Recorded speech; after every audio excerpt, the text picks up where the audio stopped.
Well, there goes the Daverhood.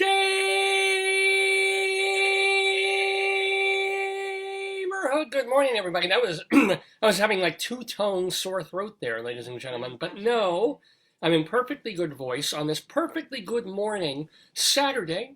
It is March 7th, 2020, and you are here with me in the Daverhood for the 736th episode of the long-running radio podcastio, Facebookio, programmio of the stream.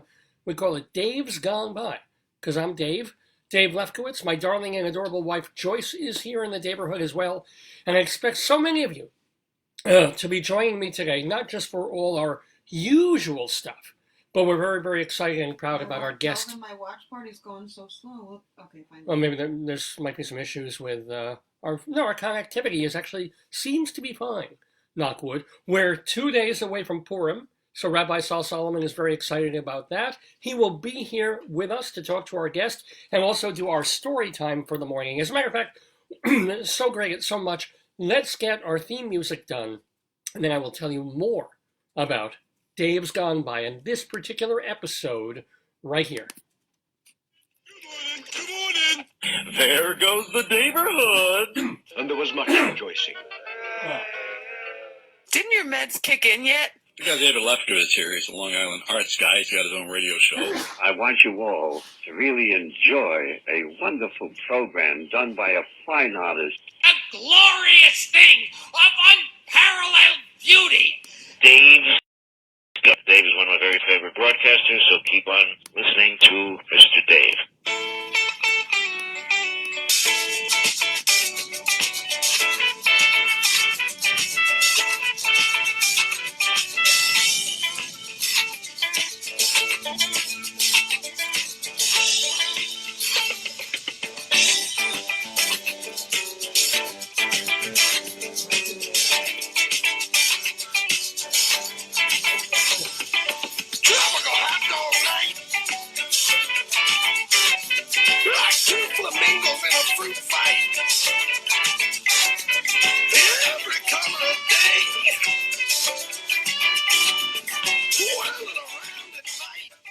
Well, happy equinoxical Purim almost to you. Do we turn the clocks back?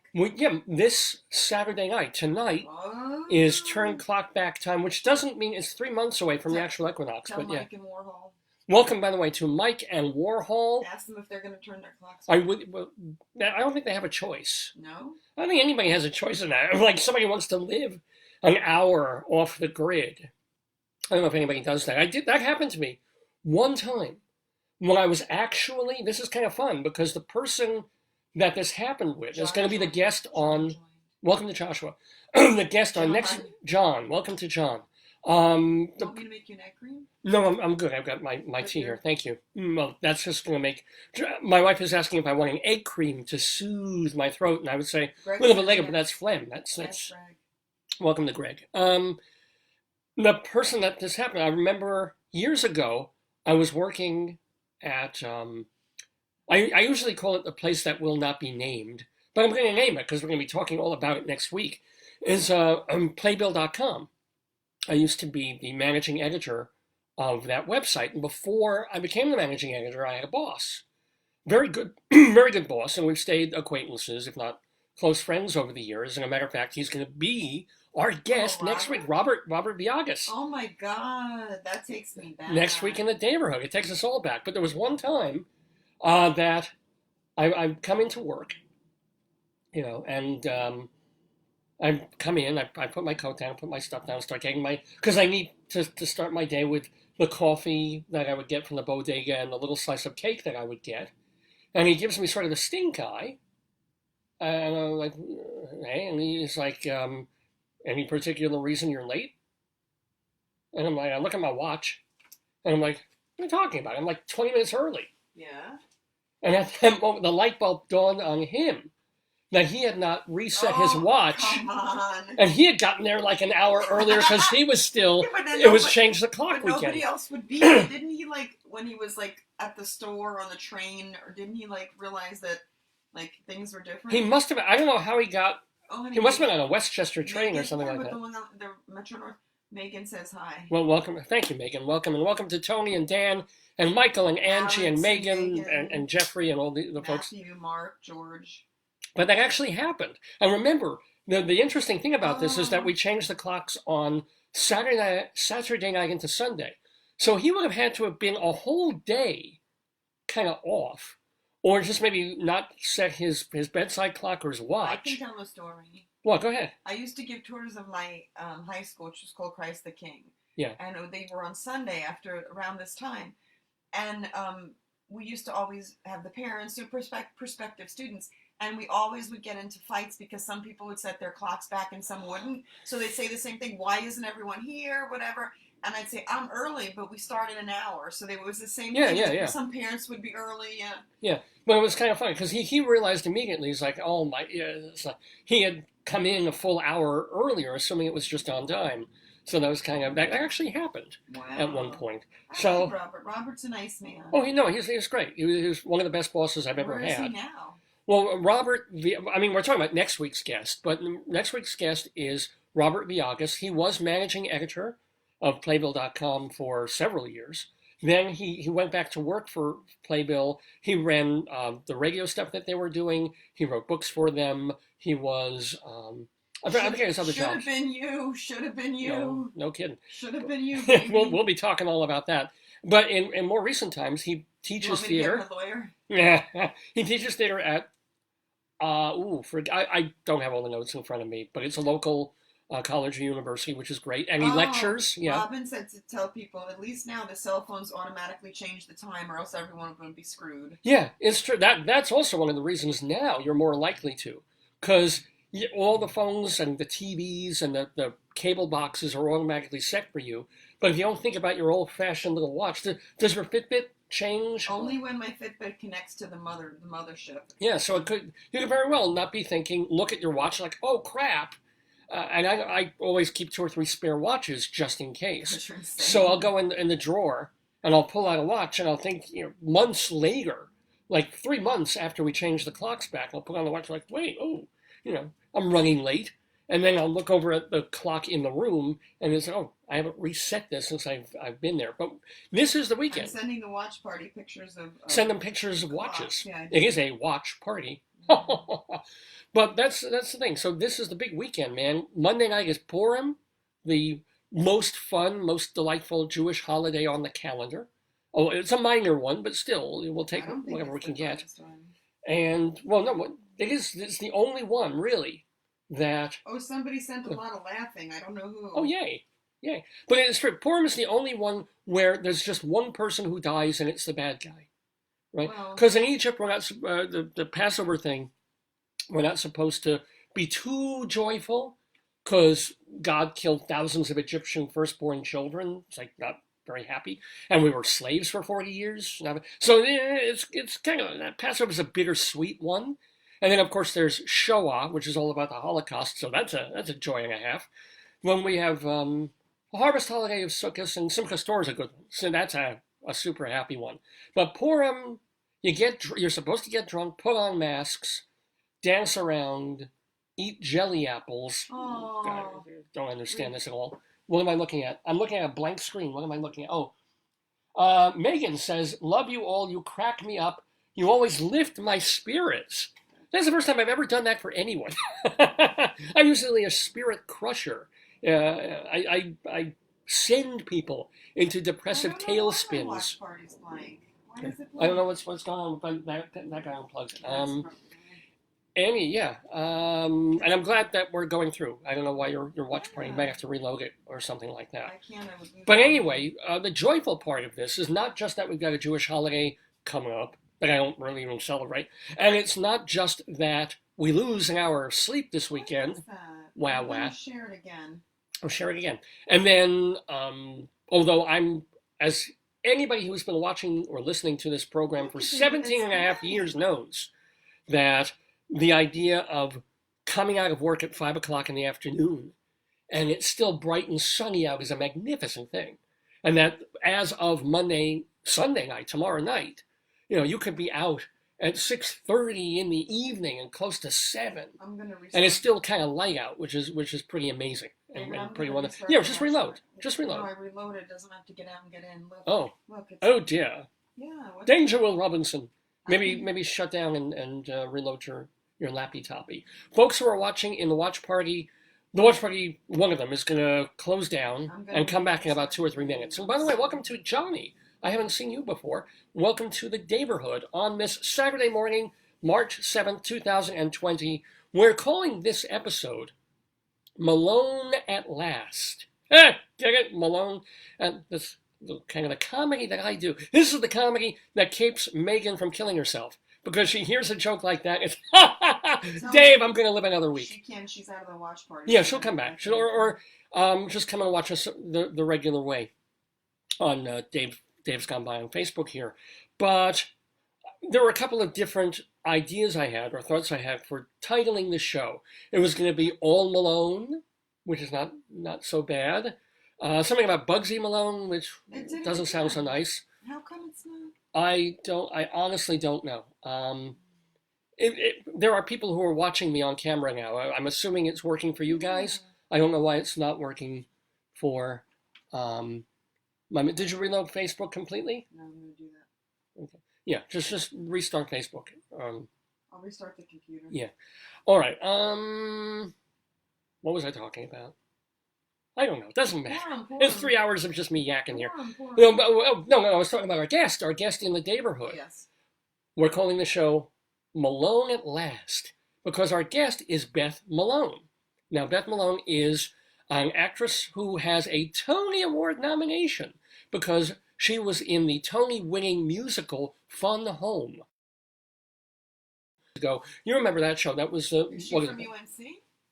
How did you remember that? Because we met her in an Italian restaurant, right? Yeah, she is a graduate. She's one of the shining lights of the theater department of the university where Joyce is teaching, where I was adjunct teaching for a while, where I got my second master's degree and stuff. Beth Malone went to the University of Northern Colorado for part of her university studies. I don't remember whether it was grad or undergrad.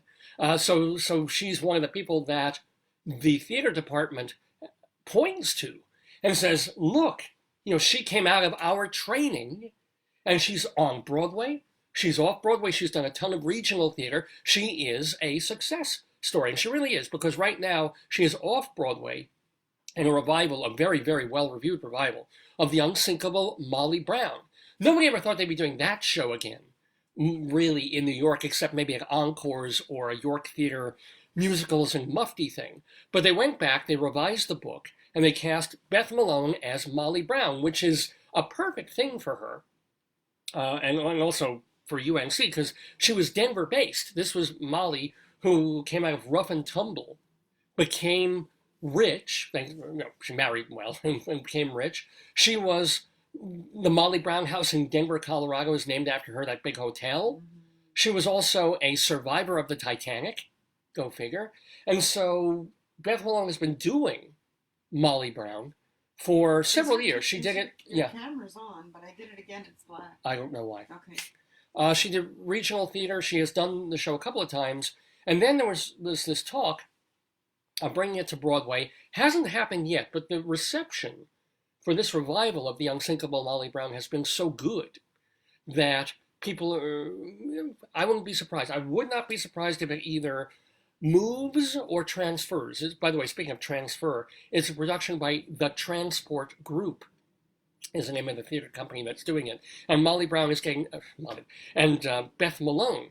See, I'm interchanging her with Molly Brown because she's so good. She's gotten great reviews on the show. The show's gotten great reviews, so we will see. Broadway or Denver? It's off Broadway. Oh. It's off Broadway right now. You can go see it. And let's see, I hope I have the dates on that. She'll probably remind us of the dates. It's at the Abrams Arts Center at the moment through April 5th. So the Abrams Arts Center is downtown. It's on the Lower East Side near Grand Street, I think. So you can see it now through April 5th, but I'm telling you, it might be like that Yiddish Fiddler thing, where they try it out, it becomes a critical hit, it becomes an audience hit, and then they've got to do something else with it. We will see.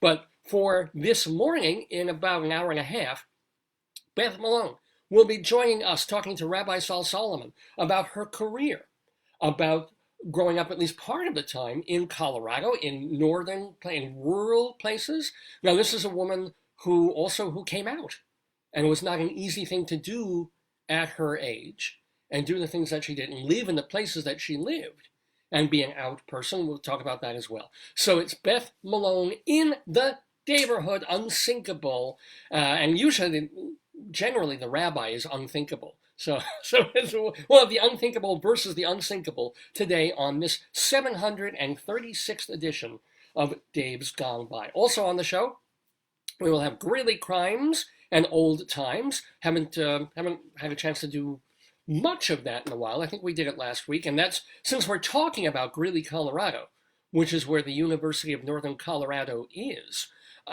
Why not talk about the local newspaper there and a segment that we've been doing for a few years now of phone calls that come into the Greeley and Weld County Police Department, ridiculous ones, plus stories that were in the paper back there 100 years ago. Greeley Crimes and Old Times, don't miss that.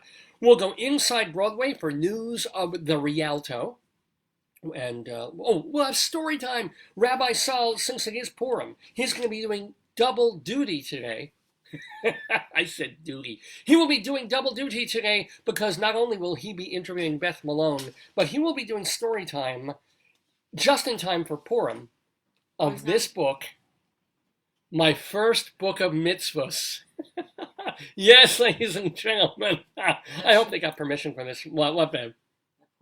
That poor little child, by Isaiah and Ruth Schild Karlinski. Look at the back, it's about Holocausting. Of course it is. Of course, yeah. There's a little Shoah candle, because you cannot be Jewish and not mention the Holocaust every 3 minutes. So, ladies and gentlemen, Rabbi Saul will be doing story time of my first book of Mitzvot. Say goodbye to Megan. She said she's heading to a table reading, but have a blessed day. Oh, and Joy, I don't know, I've tried to read tables, and the wood grain is very hard to... You danced on tables. I did. Yes, indeed. Show them your moves. Now dance like Chabuddy. Chabuddy G, I don't know. You want to tell what that is about? Because that's going to be a meme today. You do it. Of a show we've been watching on Netflix. I think it's called People Do Nothing, or People Don't Do Anything. Everybody Does Nothing. Is that the name of it? Everybody Does Nothing. It's pretty fun. It's all about this pirate radio station. And it's a modern pirate radio station because they're kind of house music rapper types in England. And you've got... It's garage music. That's what they call it, garage because it music. Comes from a garage. Literally. So you're following this group of ne'er-do-wells. These people are generally out of work, who have no money, but what they live for is making the music. Is it Karen Malone? M-O-L-O-N-E? Beth Malone. Beth. What about M-A-L-O-N-E? Yeah. Malone. So, why do we bring this up? One of our favorite characters on the show. The lead guy, he's the guy who raps. He's actually a pretty good rapper of that style.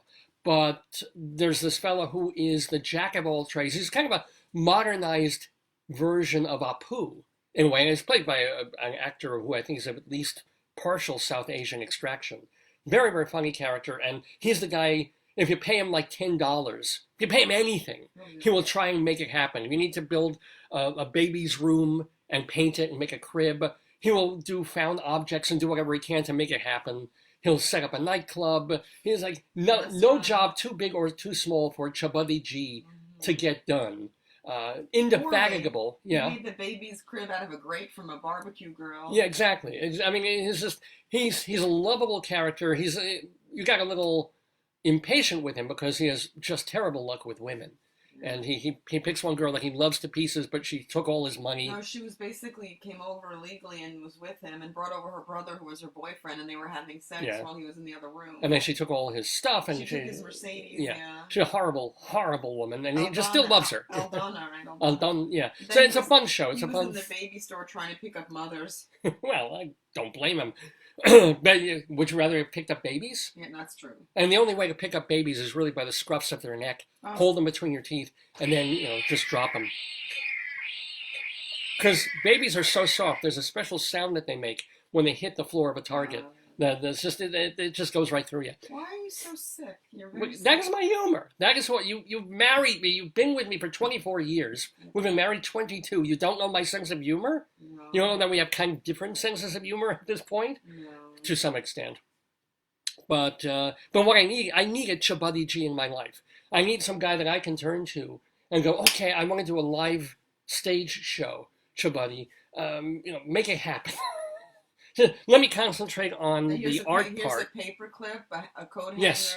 and 2 pennies. So I need a microphone, a baby grand piano, yes.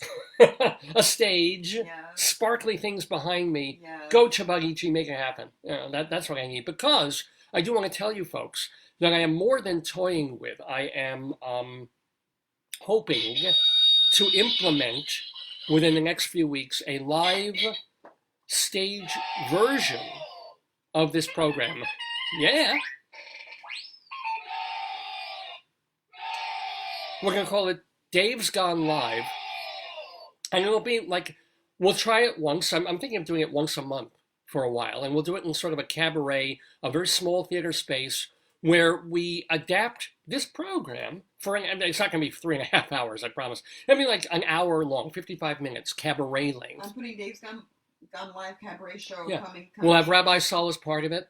Well, don't yet, because we haven't booked the... Coming soon? Coming soon. Hope. With fingers crossed. Do you have a fingers crossed emoji? That's a lot of task of me. Or a Bezras Hashem, as Rabbi Saul would say? I cannot find that and type that at all. Well, then put fingers crossed in parentheses. I'm going to find... Oh, I got fingers somewhere. Yeah. Some of these might be offensive. Wait, are you just giving me a finger? What? No, what? But that's what we're hoping to do. We're hoping to do it in Manhattan, either downtown in a club there or Midtown Manhattan space on an evening where you come in, and I'll be doing this stupid crap live. We'll have live guests, a live accompanist, so we'll do a song or two, and it'll be just low-key fun. I'd love to know your thoughts. I'd love to know what you guys think of. Yeah. That's a fingers crossed. Yeah. It looks like a... yeah. It would be... I would love to know your thoughts. So for those of you who are posting either in the watch party or right here, or you want to email me, davesgoneby@aol.com, I'd love to know what you would like to see live in that kind of iteration of this program. Because I want to do something that would be fun for me, but also entertaining for you guys. So come up there, do a monologue, do a little bit of jokes, interview somebody, talk to maybe, instead of just doing Inside Broadway here, as I do, where I'm giving Broadway news and the occasional review, maybe Siskel and Ebert it, and have one of my critic friends debate me over the merits of a show we've just seen on Broadway, either by phone or live right there on the stage, that sort of thing. I think it could be a lot of fun, and something that I'd like to do month by month, and then maybe even bi-monthly or something like that. So, if you have your thoughts about Dave's Gone By Live, post them here, or email me, davesgoneby@aol.com. It's a cat singing on a piano. Oh, yeah. We're, at the moment, targeting late April as the first time we'll be doing this. And it's very likely to be in a cabaret club, so we're going to keep the cover charge real low, but you'll probably have like a 2-drink minimum, but it's okay. You can drink Manischewitz or Yoo-Hoo, the drink of your choice. I don't think they have Yoo-Hoo, baby. They don't have Yoo-Hoo? I think you got to drink like a soda, or you got to drink an alcoholic beverage. You could have coffee and cake. Would they have cake? They probably have a dessert, if not cake. They probably have a mousse thing that they can... but if you do get mousse, tell them to take the antlers out, because it's very hard to eat and get this without ordering that. So, what do you think about this bit? Before we get on to Greeley Crimes and Old Times and other stuff that we want to do. I've never been a real basketball fan. I don't follow basketball. And by the way, welcome. Warhol was watching somewhere else, and now Warhol's back. Welcome, Warhol and Romy and Chris. Who else? Anybody? We have Jeffrey, Mike, Megan, Sherry, Scott. We have, Kevin, Christina, Karen, Romy, Stitch. Not Romy. Oh, yeah. Romy, it's Brian, Scott, Sherry. Wow. Kevin, Christina, Karen. Good Lord. And then Brian. And then... Brian just keeps locking on and Nicholas, off. Michael, Megan, Felix, Pete, Martin. Hello. Wow. This just warms the cockles of my heart. Wait, and my heart has a 9-inch cockles. What's that mean? As opposed to me. But, yeah. I'm bad with scrolling. Ask my boss. I can't scroll. Well, it's okay. It's okay. Thank you to all of you. And Bo. B-O. Oh, we have Bo. We never had a Felix or a Bo. Bo. a beer, a Because non-draft I beer. keep saying like welcome our guest Beth Malone, and then David's Malone, going to do cabaret show. I say Malone in Spanish, in Italian, and the E would be Well, Malone. Malone. But I don't think she's probably, well, if they're, as Molly Brown, I don't know. We'll ask her. We'll ask what she is. Anyway. So here's the deal. Can I give more about your cabaret? Oh, there are show? more people? Yeah. Oh, like who? Like who? No, Bo was the last one, sorry. Okay. At a Knick game, and you should pardon me, New Yorkers should pardon me for bringing up the New York Knicks. Yeah. An embarrassment in all sorts of ways. So did you hear about this, babe? Did you hear what happened at the Knick game? Aside from the fact, we'll talk about Spike Lee in a little bit too. But what happened was the fans, the diehards, and you kind of have to be a diehard New York and Knick fan to be watching the Knicks for the past, 25 years, but especially recently. And they hate, the media hates James Dolan. Everybody hates Jimmy Dolan. He's the guy from Cablevision. Is he the owner? Yeah, Okay. he owns the New York Knicks. I didn't know that. And the New York Knicks have been terrible. And everybody also we've hated cable television for so many years. So you think it's a and now we're combo. finally everybody's getting rid of cable television. So he's probably not having the best time of it. And he owns also, he's involved, or his company owns Madison Square Garden too. So that's where the Rangers play, and the Rangers haven't been very good for a lot of years. And that is also the Knicks' home. And he's got a stake in the New York Knicks. So Knicks have been bad. Mm-hmm. And fans in the stands at a particular game that the Knicks were, surprised, losing, they decided to show their disappreciation, that's not a word, I guess, by chanting, "Sell the team, sell the team, I like sell that. the team," right? So basically a note to Jimmy Dolan, it's like you've had all these years with the Knicks and you've mismanaged them terribly, and you spent X millions of dollars and they're still in the cellar year after year after year. Sell the team. What do you think happened? He sold the team. No, he didn't. He's holding on. What do you think happened in that game? They won. No, they lost the game. Did they get escorted out? They got escorted out of the MSG, out of the You stadium. know why? It's bully. Meaning? Meaning that we live in a society where people, what is it? The Bob Dylan song, they assert with they'll teach you how to hunt in a pack and kill with a will, or what is the Bob Dylan song?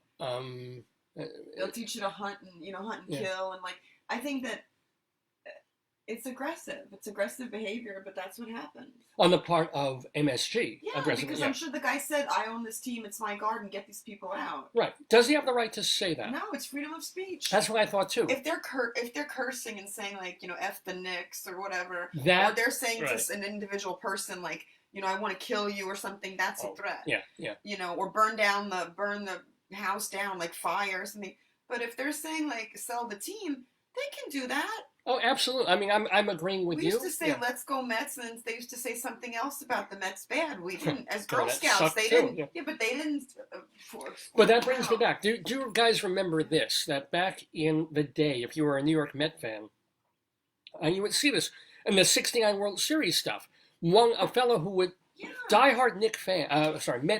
Oh, welcome Barton James. Welcome Barton James. He would be at the games with these big long signs that he would hold up, and he was a sign maker. This was his job. Oh, wow. In his day job, and he would hold up these homemade but well-made signs with things on them. Like if somebody got a home run, the sign would be like "Yeah!" with exclamation points, or Snoopy going "Yay, Mets!" And it had his little company, right? If the Mets were having a rally, because they were usually losing, but they would at least keep it close. So the Mets were having a rally, he'd have to have a big "Let's Go Mets" sign. But every once in a while, he would hold up a sign and say, "Bleh." I like that. Nothing obscene, nothing that negative, but kind of some negative signs when the Mets weren't doing so well. And at one point, because I think he was getting free tickets after a while. Okay, I think they realized that he's a draw. Yeah, people look for him. And then at a certain point, they either deprived him of the free tickets or they just said, "No, please, we don't want your signs anymore. You're blocking the people behind you," or something like that. And there was such an uproar. This is before, by the way, the internet times where people would be blogging and sharing and stuff. But this poor Carl Earhart, who had been a diehard Met fans since the mid-'60s and was there every game, every home game anyway, holding up the signs, chanting, and once in a while having to go like, bleh, right? You can say that. Why can't you say, he's not saying bleh, it's just fun. And the Mets reversed course on him and said, oh, okay, we realize you're doing more to promote us They should have taken him and put him in a lower position where he didn't block anybody. Yeah, it was probably an excuse. It was because he was, he had a great seat. He was down front, and he would always show up in the shots on camera. It's like those idiots who would be in football games, and he's like, John 32-14. It's like, wow. 316. Yeah. Well, what is it? Welcome to Michael 316, baby. Welcome to Michael 316. No, yeah. I think I don't know what John. I think I'll tell you. It's John something. John 48:71. It was 316, I believe. Yeah. It said, "For God so loved the world that He gave His only Son, and whoever believes in Him shall not." That's not perish. Yeah. Well, I'm going to perish. I don't believe him. But it's the same thing with these poor guys. Now there's been a back and forth over this with the Knicks. MSG is saying, no, we didn't throw them out. They didn't just leave. Yeah, exactly. There's video footage. There's these guards and suit and tie people from MSG were walking these guys out. And it's like, no, we didn't make them leave. They're not women. They don't need a buddy to go to the pee-pee. Yeah. The bathroom buddy. That's sketchy. They were told by the suits that, quote, they broke the code of conduct for chanting for the ouster of Jimmy Dolan. David, yeah. In sports, in hockey, the code of conduct is if you knock people. It's like if you knock out more than 10 teeth at once and you give some man a concussion. Where's the code of conduct in sports? Oh, that's pretty funny. They have cage fighting, right? Like this unregulated cage fighting. What's a code? Oh, by the way, on today's episode of Dave's Gone By, we will have cage fighting later. We'll have two cages fighting each other. It's very noisy. It's just ridiculous. Yeah. It's at least my thing is be a man or woman and be an adult and say, yeah, we escorted them out. We made a mistake. We're going to give them tickets to the next game. We understand that's their right for yeah, okay, yeah. It's really. I would give them season tickets now. Yeah. At least for the rest of this crappy season, if they want to come. Because that's the thing. Day in, day out, lose in, lose out. The Knicks would have fans. They would almost, even when they were below a 500 team, now they're like a 400 team, they would still sell out the Garden. It was still a hot ticket. Celebrities would show up. I'm going to make tea. Do you want an egg cream? I love an egg cream. That'd be great. Right, but day in, day, they would still have the fan base. And part of that, the Knicks version almost of Carl Earhart was Spike Lee. It's true. There'd be Spike, and Spike is a character all himself. He's got the cool glasses and so forth, and the fan base and all of that. So it wasn't so much the value of having Spike Lee physically present in the Garden and his great court seats, where you always could cut him the way I guess the Lakers could always cut to Jack Nicholson or Bill Murray on the sidelines when they were going. So there was Spike Lee, and it's fine and great, and he's singing through Die Hard fan, great for that. And then these two stories about the Knicks got conflated last week, that Spike Lee got offended. Check this out. He got offended because he was made to use a different entrance from the one he wanted to go in. Understand this, man. I don't know. I'm assuming he still pays a very high price for his great tickets, unless at this point they're comping him in. But, he is a celebrity. He is a VIP. So he goes through, or wants to go through, the employee entrance to go see the Knicks games, right? And he's stopped by security there, by the guards at MSG, and said, no, can't let you do this. This is for employees. You're not an employee of the New York Knicks. You are a fan, bless your heart, but you're not the coach, and you're not a player, and you're not the guy who ices down their kneecaps. You're just this super fan of the Knicks. And please, you don't belong in this entrance. And it's not like they funneled him to the entrance that your hoi polloi goes through. It's not like they put him, please go around the block on 8th Avenue, stand on the line with everybody else, as people do, by the way, when they get tickets to anything, to a show. They've got to stand there, they've got to wait, they've got to have their knapsacks and their purses checked, they've got to have stuff confiscated that they're not allowed to bring in, But no, they don't tell that to Spike Lee. They say, yeah, don't use the employee entrance. Please, can we escort you to the VIP entrance? That's where you really... And Lee had a meltdown. And he told me, oh, I'm Spike frickin' Lee. I am the New York Knicks. I belong in this entrance. How dare you move me to the VIP entrance? Oh, get over yourself.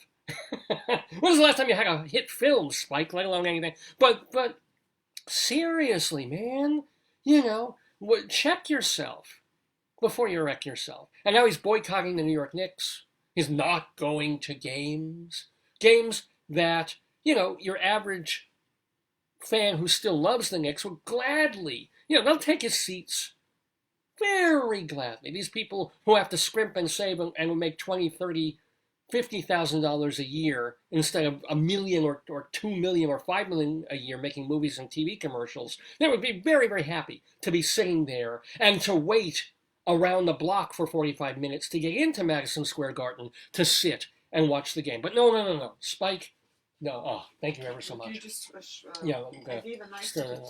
yeah. No, this is too much for him. What? He needs to be through the employee entrance. It's like, get over yourself. When Okay, I'm... let me give you this also.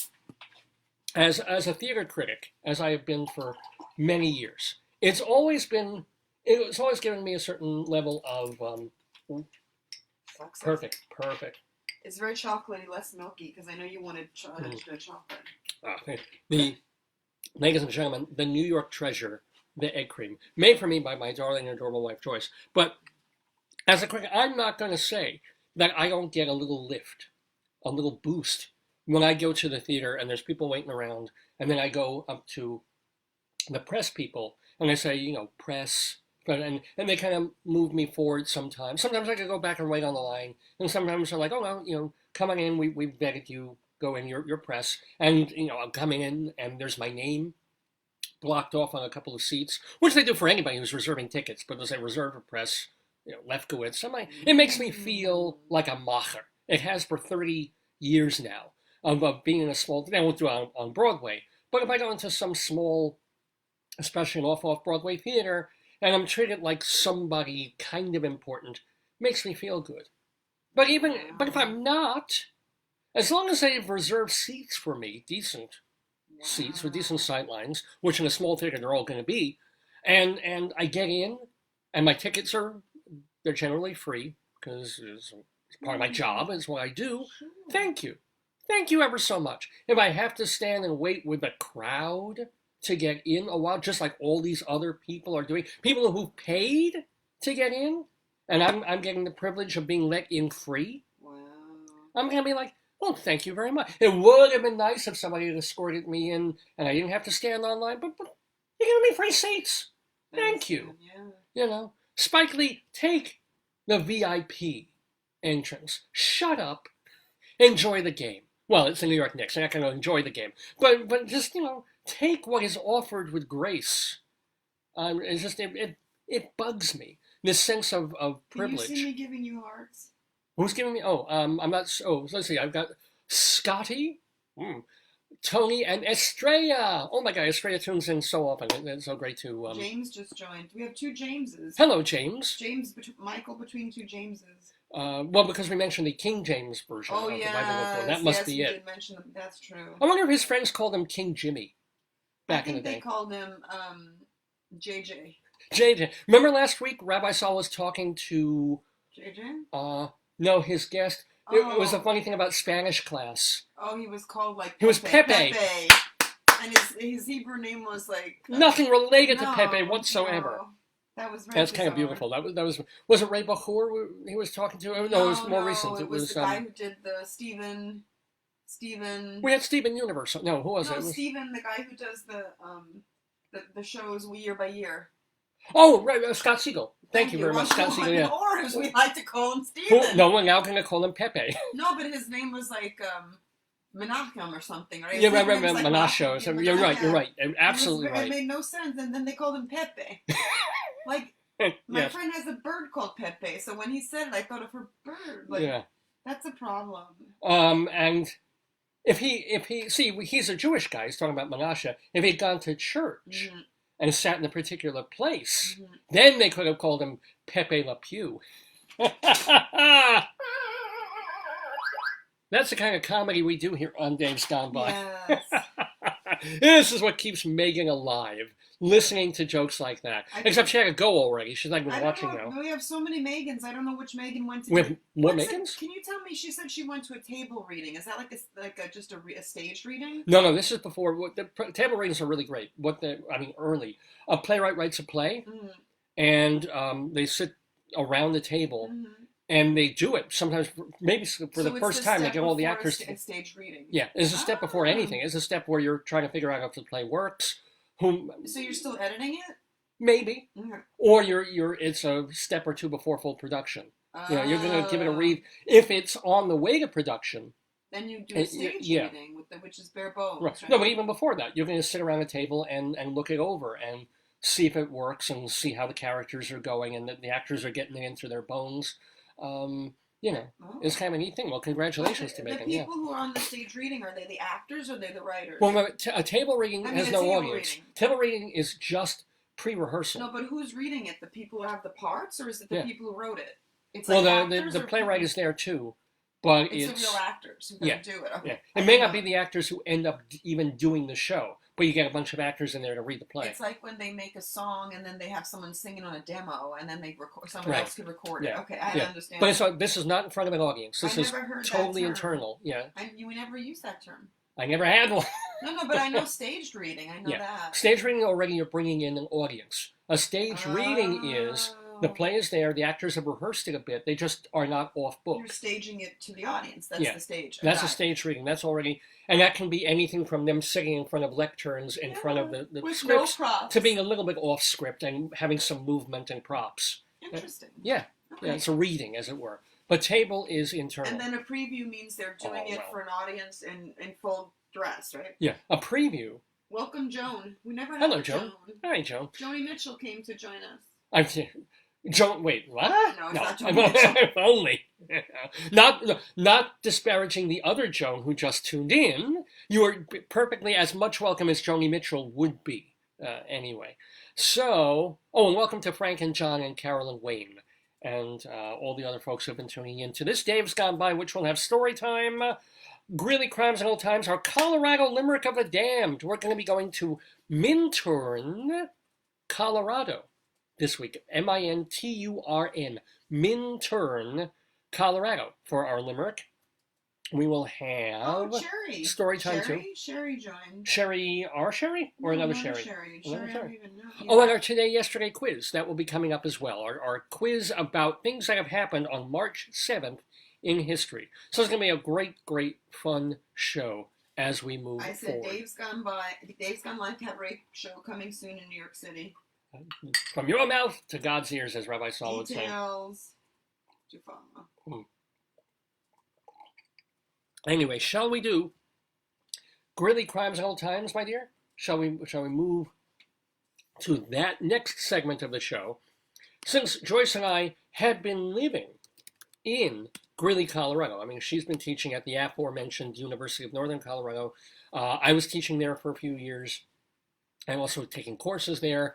So Greeley, we know. We lived in Greeley for about 9 years and became part of the community and read the local newspaper there, which is called the Greeley Tribune. Here it is.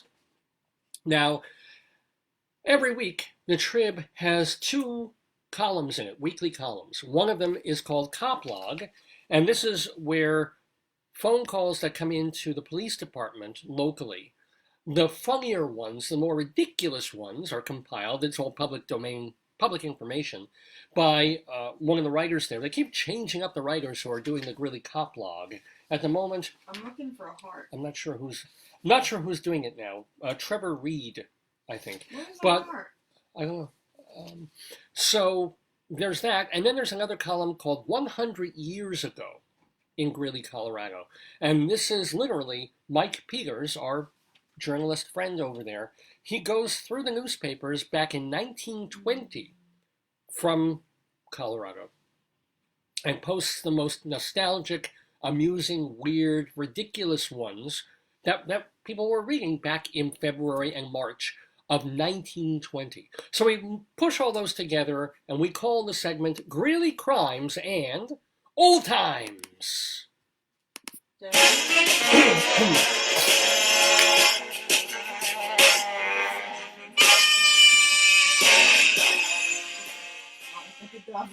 Oh, ba-da-da-da, fla-ga-da-doo. Are we going to have a dog cameo before we go into Greeley Crimes? Yeah, let's do it. We need some more viewers, we need some more listeners, and so, ladies and gentlemen, here's our dog, because everybody loves watching cats play piano. Here's a dog just being a dog, being like almost 18 years old. He's going to be 18 on the 19th of March. Of March, yeah. Being blind, and not just because all that hair is in his eyes, but he is essentially blind at this point. No teeth. Still walks around, but doesn't run around the way he used to when he was young. He's just basically our dog, and we love him to pieces. And that is our dog moment of, wow, we didn't get suddenly 1,000 new viewers. I don't know why. But thank you, dog. We're all going into this special entrance. Greeley Crimes and Old Times on this edition of Dave's Gone By. Are you ready to be criminaled? Are you ready to be old-timed? Sure. Here we go. Oh, I printed that page twice. Here we go. A caller. Oh, wait, hold on. Is it? No, wait, it's not that one. Yeah, we're just saying a telephone wait, thing. no, it's... Wait. Hold on. There we go. A caller on 27th Avenue Court reported a man with a golf club hitting snow piles and walking through neighbors' lawns. Yeah. I'm saying the man is taking golf clubs and hitting snow piles, walking through lawns. Let him play through. Oh. You know what I'm saying? And that's the whole story, if you know what I mean. Oh my God. What? Oh, honey. Guess what? We have an alert. Hold on. They're still mad they fell behind the thing. Ladies and gentlemen, this is important. Put them on camera. Hold on. There ain't nobody here but us chicken. There ain't nobody here at all. So quiet yourself. Stop that fuss. There ain't nobody here but us. Yes, ladies and gentlemen, we have a chicken alert. Ladies and gentlemen, this is exciting. Oh, we got one more. Ow! Ow! They're mad because you dropped them behind the dresser. Oh, that's true. Yeah. Here. Oh, okay. Thank you. One and only time in my life I've had cocks in my face. Oh, all right. Thank you. Thank you ever so much. This is a chicken alert on, Oh my God. on Dave's Gone By. Oh, honey, watch them. Put them in your pocket, maybe. Well, yeah. Well, they can be here for this particular item because it is a chicken alert from Old Times. This is a warning to chicken owners. It has been determined that 28% of the chickens in America have what, dear? Herpes? No. Good guess. E. coli? Not quite. Think of potatoes. Ketchup? No.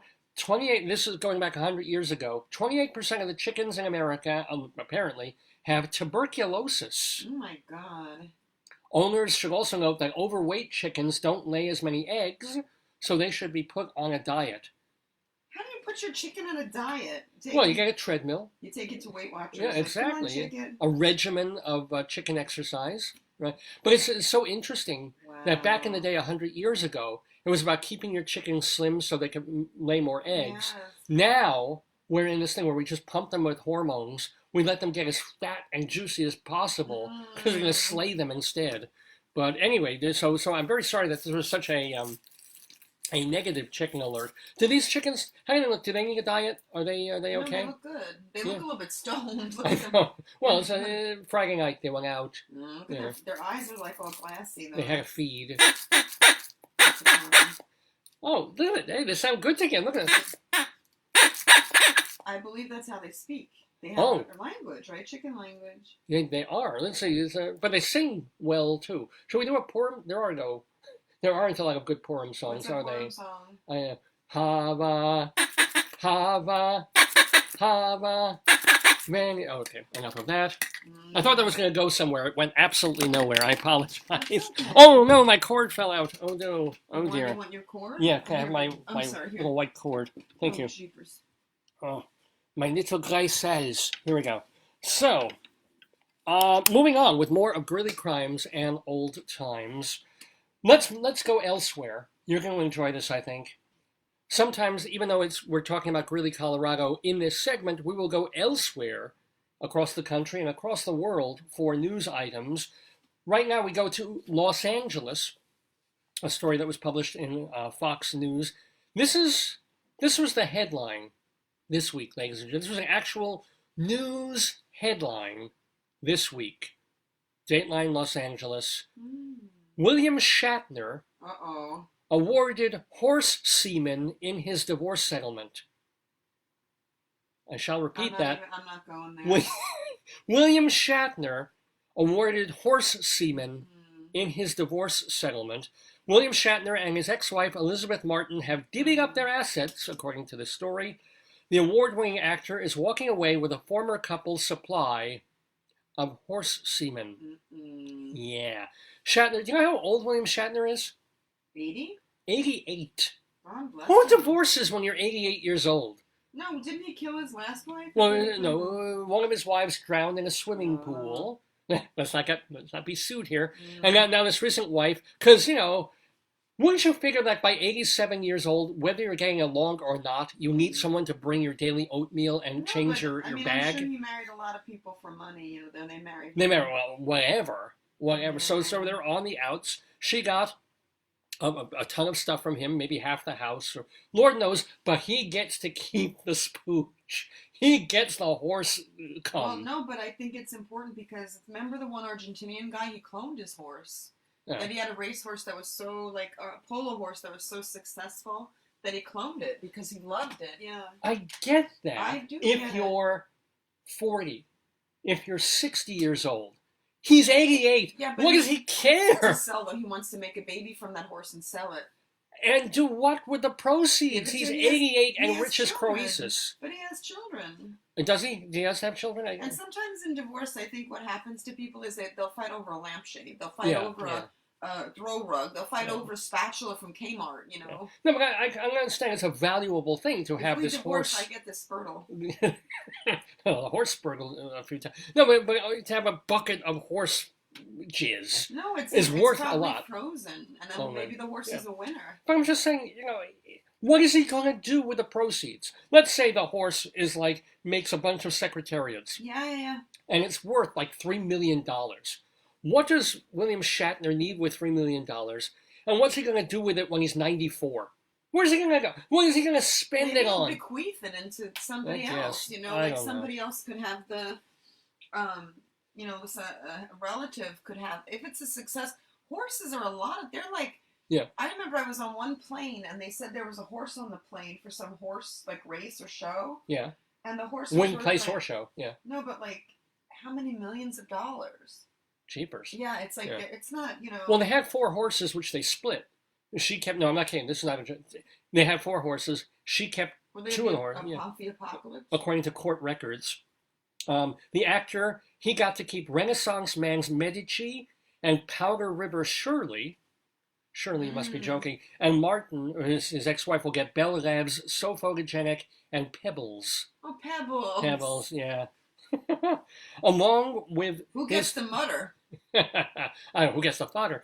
Along with his 2 horses, Shatner was awarded horse breeding equipment and quote all horse semen. Oh God! I wonder if they split that up physically in a room with the lawyers. But being the lawyer, my client wants the horse equipment and the horse semen. I mean, that's give me the Dixie cups. That's No, that was for champagne once this is all over. Oh, I thought that champagne lost its fizz. Oh, no. Smart man, though. With this wife, he had a prenup and keeps his Star Wars royalties. Star Trek royalties. Of course, that's a Oh, man. Anyway, let's go back to Greeley, Colorado for more Greeley crimes and old times. A caller wanted police to check on an elderly man on 31st Avenue. Now, I know elderly is not a... What term would you... An older adult man wouldn't really say it. An older adult man on 31st Avenue. An older man, that's all. Well, this fella, the caller said, this man was, quote, he does things outside in his Speedo. That's okay. Why can't you do... That was in the whole time in Argentina, the guy next door. Yeah. He looked like Pablo Picasso. Yeah. He had like a pit bull. He would put on his Speedo, exercise every morning. We could see it from the balcony. And the dog would run around and kind of do some calisthenics. I mean... I don't think his Speedo had an ass. It was like a thong thing, right? It was pretty sparse. Yeah, you saw everything. He was the color of like potatoes. He was like leather color. He was leather. He was like Picasso. If Picasso, I think, weighed an extra 50 pounds. No, 150 pounds. Oh, yeah, he was a big guy doing exercises in the morning. Well, you know, at least he would squat. That was trouble. We have this nice hotel in Argentina, and we open the window at 6:30 in the morning. Yeah, something like that. And the first thing we would see on our Argentine morning was not the Casa Rosada. It was not like the Argentine Pampas or the plains. It was just like this fat old man in a Speedo exercising. And I thought, this is my kind of country right there. Let me tell you. By the way, welcome to Cousin Mark. Good morning, cuz. He says Shabbat Shalom to your family. Mark, I hope you're going to stick around and play Yesterday with us later on in the show and listen to Rabbi Saul's interview with Beth Malone live on the show. It would be really interesting to see how she sees her acting journey. Yeah, absolutely. I mean, very much so. She's going to be on the program. Rabbi Saul will be in honor of Purim. That's happening in just 2 nights from now. Cousin Mark will like this. Yeah, my first book of mitzvahs. Remember, Cousin Mark said he's finding religion, so he'll like that. There you go. Oh, did he say that? He was getting more religious. Yeah. Oh, he delighted Shabbos candles. Yeah. It happens to all Jews. They reach a certain age. They've been atheists for like 40 years, and suddenly it's like, I'm getting closer to death. Maybe it wouldn't hurt to be a little closer up there, spiritually. It doesn't help, but we just do it. It's something that happens. It's like Billy Joel now is talking about, yes, I really kind of am Jewish, even though he spent his whole childhood going to churches and being in a Christian neighborhood. Yeah.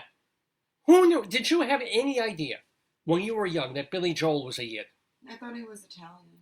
Everybody thought he was Italian. All the Jews thought Billy Joel was as non-Jewish as Bruce Springsteen. Wow. And who knew? He was just this little Jewish guy. Had no idea. And he had no idea. Because he was with all his friends. They would be going to communion. He was baptized, I think, at one point, but it didn't really take, etc. Oh, we just made a new friend with mortgage loan originators. Yeah. Okay, thank you, mortgage loan originators. You want to advertise on this program? Contact me. We just gave you a free ad. Shouldn't have done that. No, we're going to charge you retroactively for doing that commercial on Dave's Gone By. It is 10 o'clock in the morning Eastern Time. You're watching... The watch parties are black. I don't know why. I don't know. I don't think that's for everybody. I think that may just be for you, and I don't know. No, look, I did a second window, and look. It's still black? I don't know. I did it twice. Well, I'm thrilled everybody's... As I say, if anybody is also just getting a black screen here and only hearing my voice, let me know. Otherwise, I don't know. Are you blocking perhaps the video? No. The video's from your computer. Yeah, I couldn't begin to tell you. Mm-hmm. But hopefully you're all watching, listening, and enjoying this episode. It is our 736th iteration of Dave's Gone By. We're calling it Malone at Last, because Beth Malone will be with us, as will Rabbi Saul Solomon. We've got our Inside Broadway segment coming up, Storytime, Yesterday quiz, and our Colorado Limerick of the Damned, where we will be going to Minturn, Colorado. But right now, we're still in the middle of Greeley crimes and old times. Let's pursue that. A caller on 7th Street. Oh, they're calling the cops, babe. Wanted to know what to do about the cats that she was paid to watch. The owner had not picked them up in 30 days. What was she supposed to do? That's awkward. Yeah. She was advised that she could rehome them. How do you do? But that's more work. How are you going to find home for cats? Well, you know what? That happened at 11 o'clock in the morning. Mm-hmm. At a quarter after 11, a caller reported that the woman had sold her cats. Go figure. That's weird. Yeah. So say it again. She was babysitting them? She was babysitting cats. The owner hadn't called for them in like a month. She called the cops like, "What the hell am I? I'm responsible for these. I was just doing a favor." And like, well, it's been a month. You can give them to someone else. You can rehome them. And within 15 minutes, I guess she found she should be like bio-y. She should run a cat. Nobody does that. Nobody has. We have a friend who would gladly and has had a hell of a time trying to rehome stray cats in her neighborhoods and cats that she finds. That's weird. Yeah, I know. One time, you know where I saw cats? Where? The Winter Garden Theater. Little Broadway joke there. Wait. Do the cat noise. Should do the cat noise. Now, the Greeley Chamber of Commerce is collecting manure from Denver stockyards. They said that the best investment a farmer can make is to put something back into the soil. That's disgusting. This is from 100 years ago, folks. That's disgusting. Greeley Crimes in Old Times. It was like, you're collecting manure and then putting it back in the ground. That's really nice of them, I've got to say. Oh, bad news, babe. What? The price of admission to the movies is going up. Theaters in some areas of the country will increase prices to 75 cents per admission. Oh my God. Now, it won't decrease the number of people going to the movies, says one director, because the public is motion picture crazy. You can't keep people away from good shows. You know? That actually sounds kind of high, because I think the price, I checked, and in the 1940s, 20 years after this, the price of going to the movies was 40 cents. That's so it had gone crazy. down again. Maybe just in that day they were really gouging. That's Or something like crazy. that. Yeah, because 75 cents, that's a lot of money in 1920 for your average person. I'm a little surprised at that. Especially since when I was going to movies when I was young, like the early matinees were like $3 or $4, and it was $5 for top ticket. Yeah. But anywho, let's go back to let's go elsewhere one more time. We're going to go all the way around the globe, about as far as you can go for this next item, New South Wales, Australia. Here we are in New South Wales, amid panic of buying toilet paper due to the coronavirus. A 50-year-old man became aggressive when he was shopping at the Big W in Tamworth. Mm-hmm. The man, this is police quote, the man became aggressive over stock unavailability, and he threw boxes of tissues at a female staff member.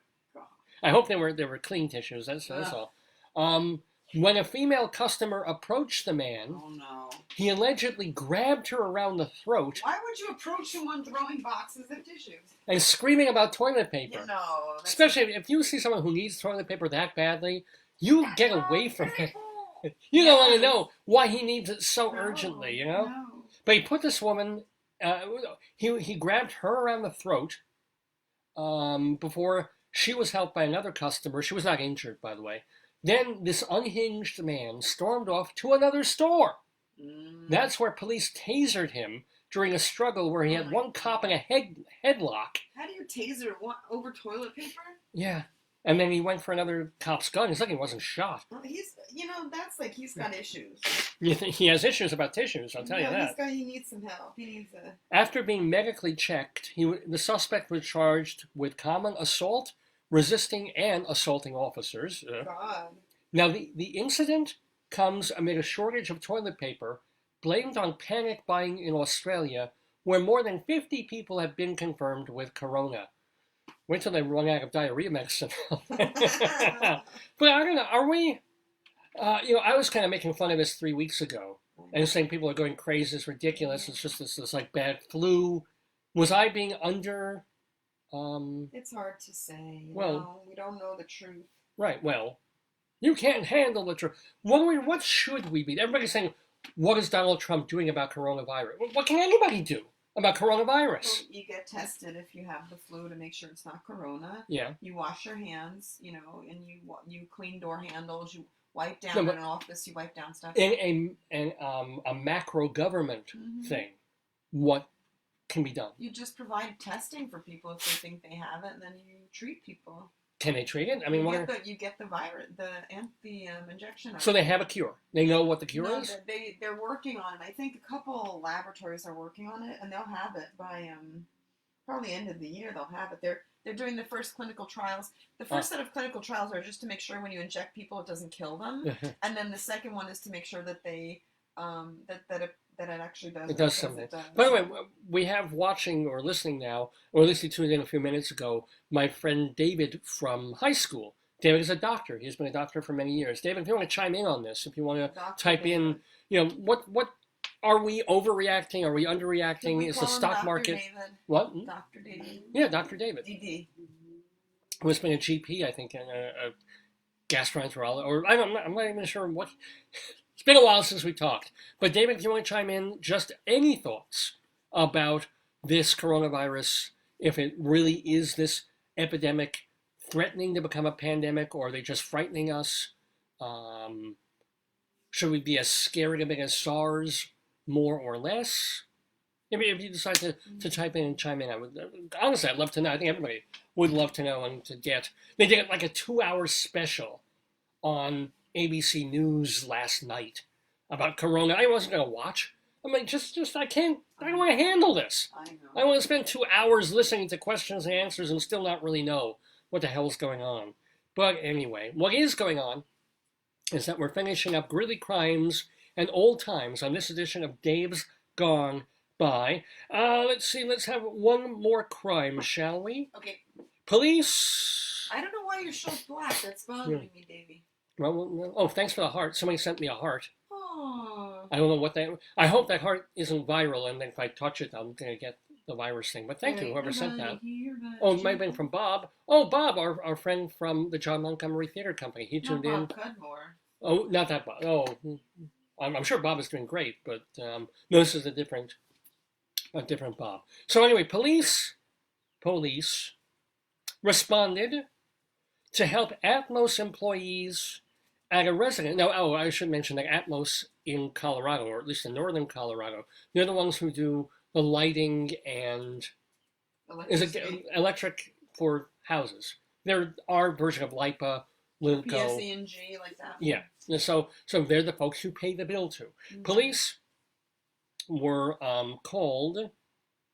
responded to help Atmos employees at a residence where the customer threatened to shoot employees if they entered the house. Why did they have to go in? Maybe they were unplugging everything. Maybe there was a problem. He didn't want them in the house. And he's threatening to shoot the employees of his company. Now, if they were from Cablevision, I would have totally understood. I would have provided the bullets. But Cablevision doesn't exist anymore. At Comcast, Xfinity, whatever you want to call it, all of them, I get that. Anyway, that was Greeley Crimes and Old Times here on Dave's Gone By. We have so much more show for you to come. Mr. Horace Greeley was no fool. I'm sure that you'll agree with me that Greeley was no fool. What he is getting at is that Mr. Greeley was no fool. Yippee-yi, yippee-yi, yippee-yi-yi-yi, yippee-yi, yippee-yi, yippee-yi.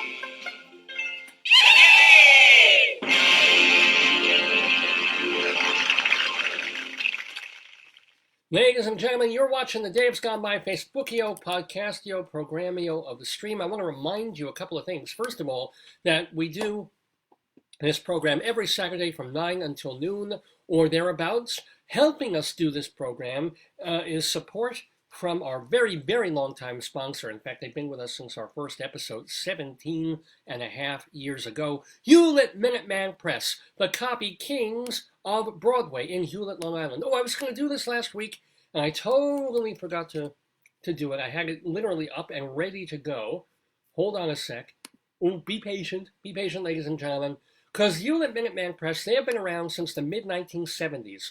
The Toron family has owned and operated the franchise of Hewlett Minuteman Press right in the heart of Hewlett, Long Island. It's across the street from the big Petco that they have there now. They do fine quality work of everything from single-sided black and white copies to color copies, double-sided copies on all different sizes of paper, big printed bound volumes and spiral binding, anything that you need to do for a presentation or to get word out about your company or event, Hewlett Minuteman Press can help you with. They can silk screen the names of your teams or the names of your companies on uniforms, on sporting equipment, on any kind of clothing that you've got. They'll do banners and flyers and balloons, plus they're also known for holiday cards.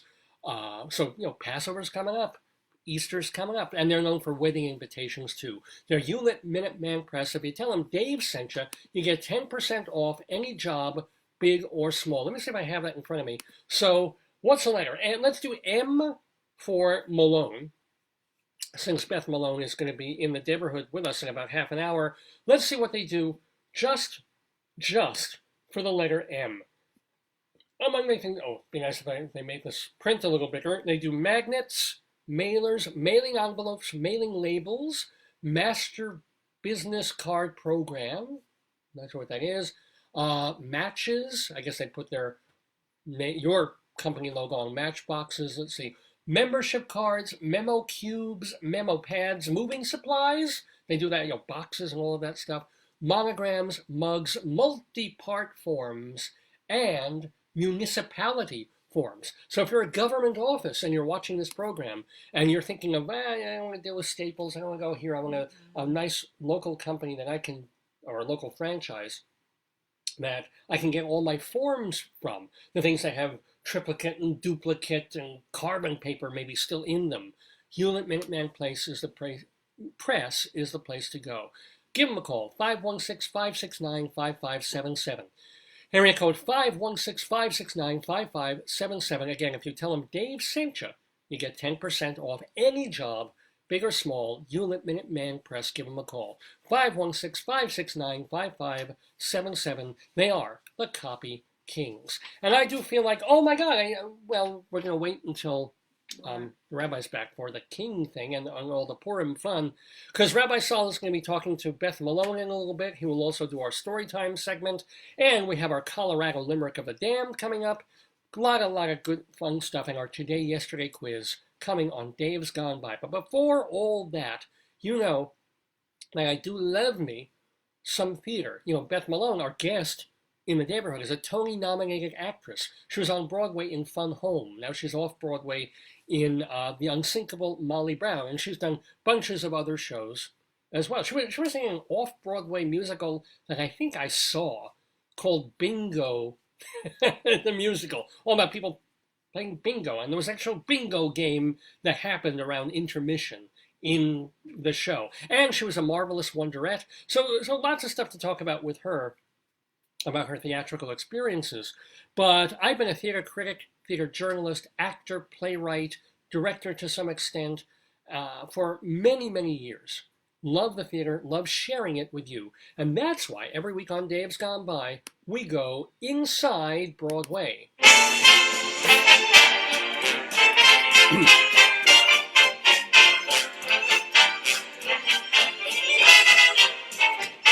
Inside Broadway, a look at theater on and off Broadway and beyond. Brought to you by Total Theater and Performing Arts Insider. Curtain going up.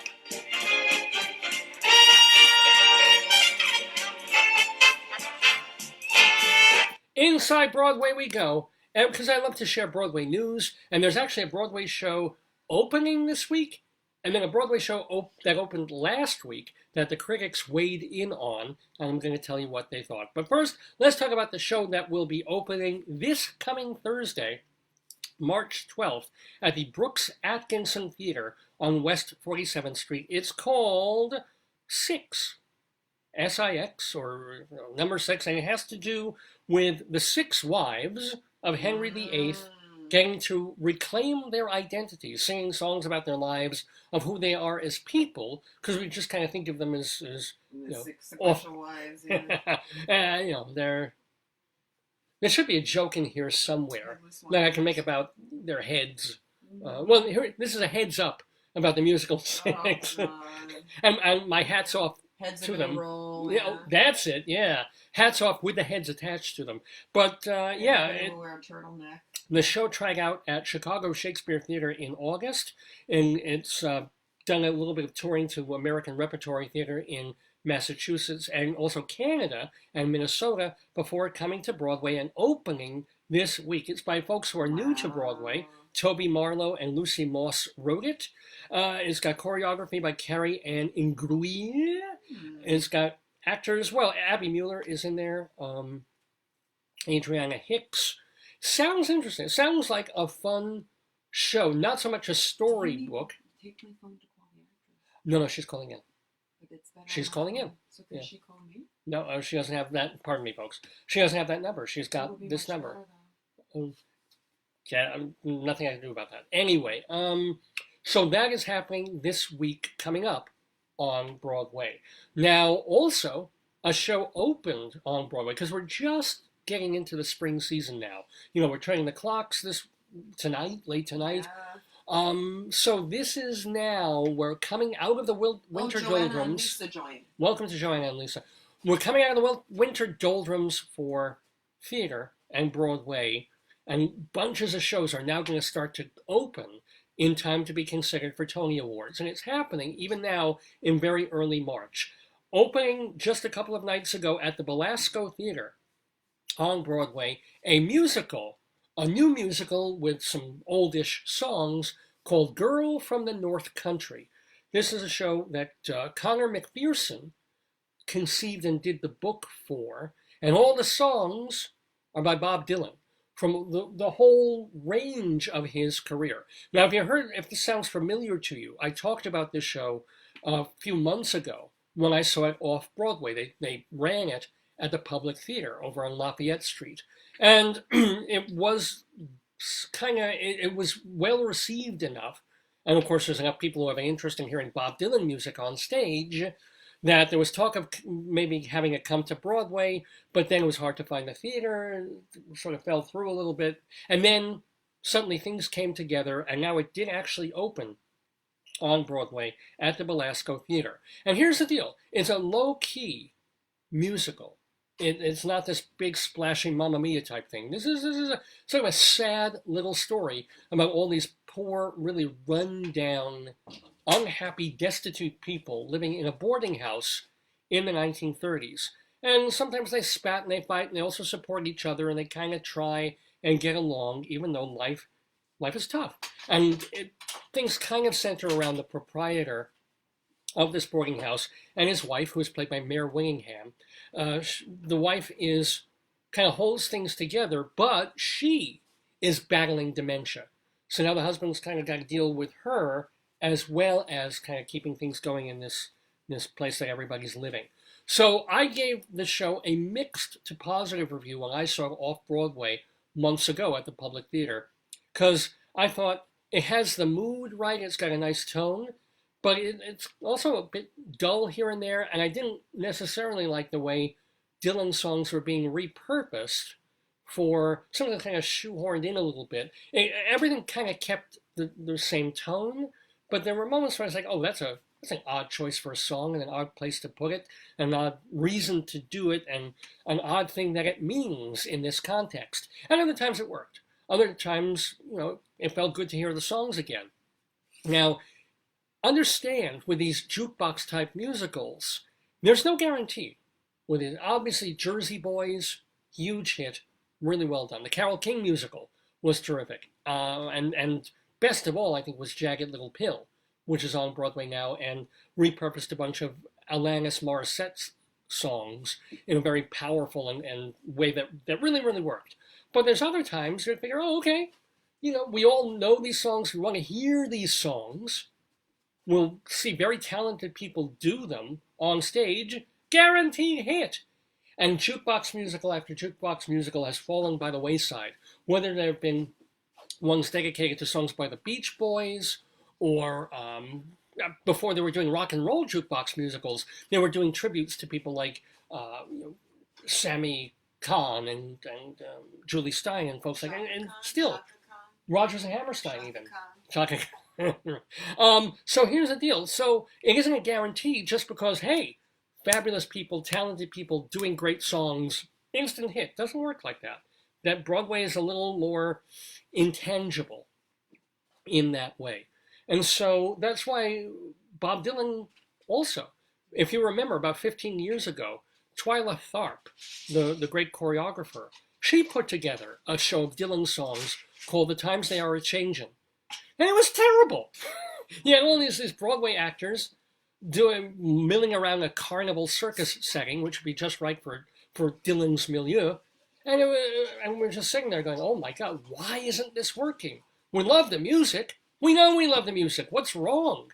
So it can go wrong. It goes much more right in Girl from the North Country. But still, I had some issues with it as a piece as a whole.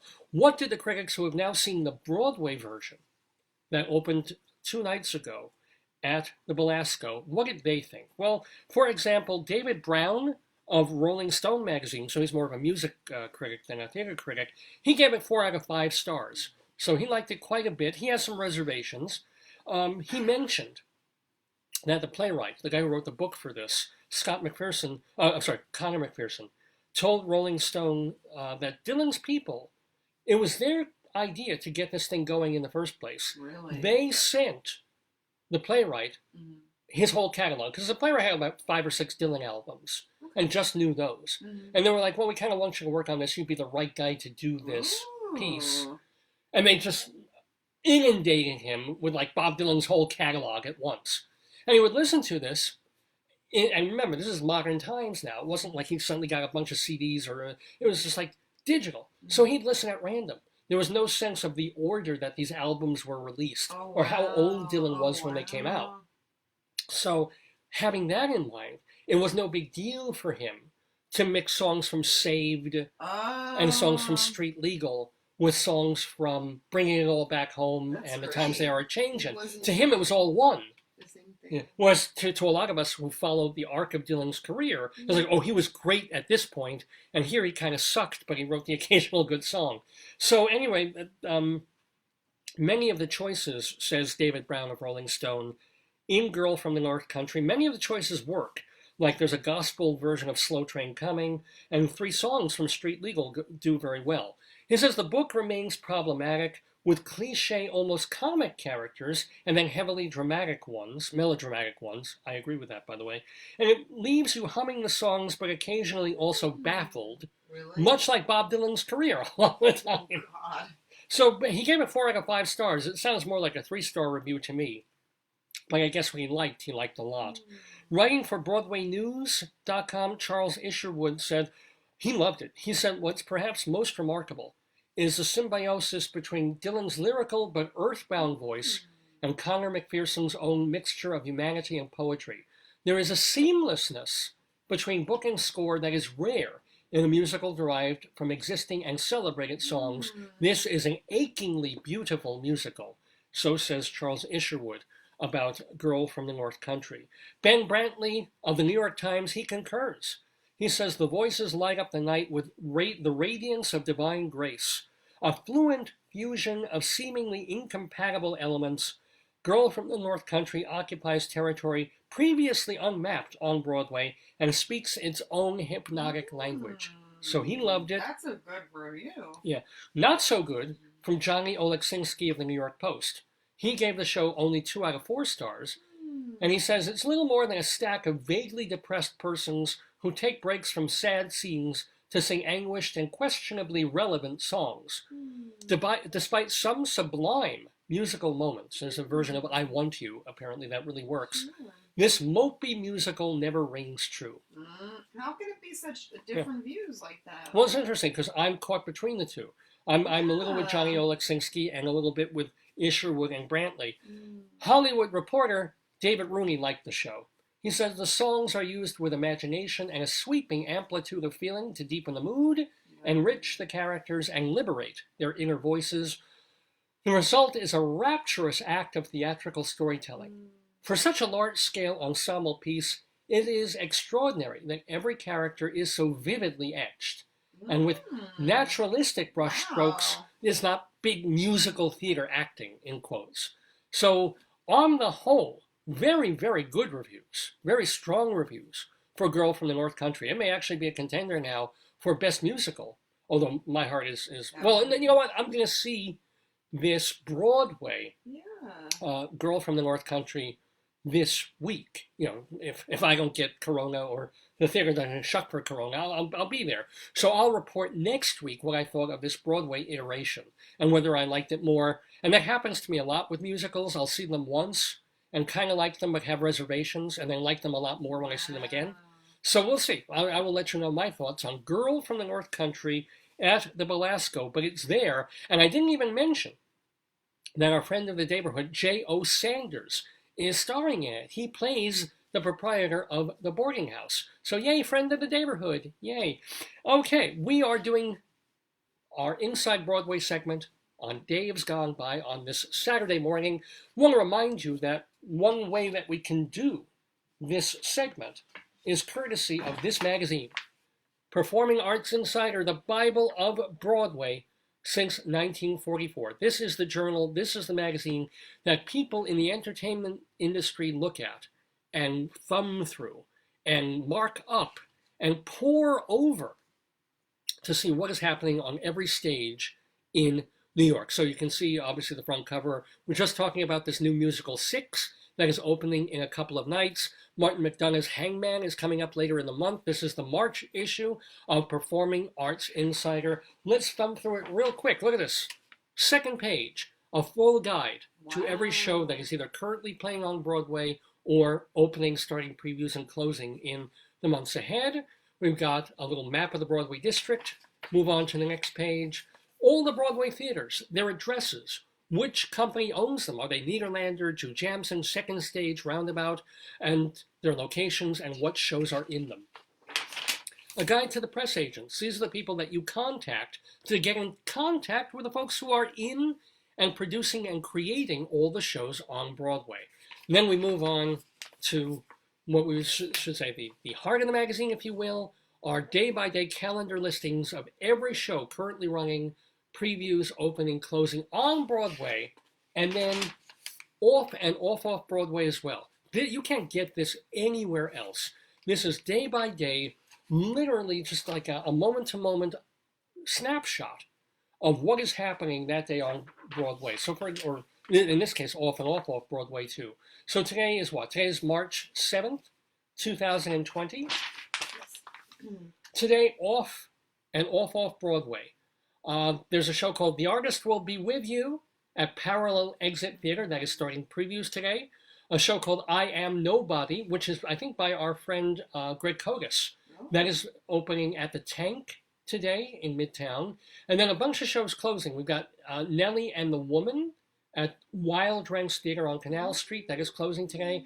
And The Peculiar Patriot, which is an Audible production at Minetta Lane Theater. That is closing today. And then a whole bunch more shows that are actually closing on closing tomorrow, because a lot of shows close on Sundays. I was able to tell you that just by looking at this calendar listing of show after show on, off, and off Broadway. There's a guide to awards and special events in the theater in New York. And then the big, that was maybe the meat of the magazine. Now we get to the beating, throbbing heart of Performing Arts Insider. Every single show currently on Broadway that will be opening on Broadway in the months and years ahead. A guide to upcoming Broadway shows. And then, of course, the thing that you can't get anywhere else, our guide comprehensively to every show off and off Broadway.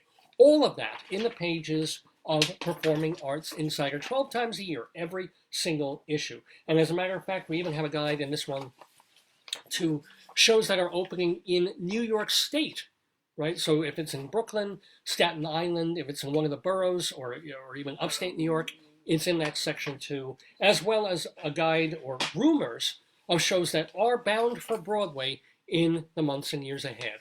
And we finish her off with an incredibly handy and comprehensive index. This is Performing Arts Insider, the Bible of Broadway. So, how do you get it? You go to the website, performingartsinsider.com. Performingartsinsider.com. The information is there. You can't get the magazine online. It will be mailed to you. It's an old-fashioned hard copy magazine, 12 times a year. But you go to the website, there's information on how you can pay via PayPal or send us a check. We'll take checks. You can either get the magazine hard copy, or to save a little money and some trees, we can also email it to you as a PDF file. Either way, you're going to want and need this magazine, especially as Broadway and off-Broadway roll into the very busy spring season. Performing Arts Insider, it remains the Bible of Broadway. Well, going back to some Broadway news, and this is the sad part. This happens all the time. This is the part of Inside Broadway where we have to bid farewell to people that the Broadway community has lost in the past week or so. For example, gotta say farewell to Claudette Weintraub, who changed her name to be in the business. She became Claudette Nevins. She died back on February 20th at the age of 82.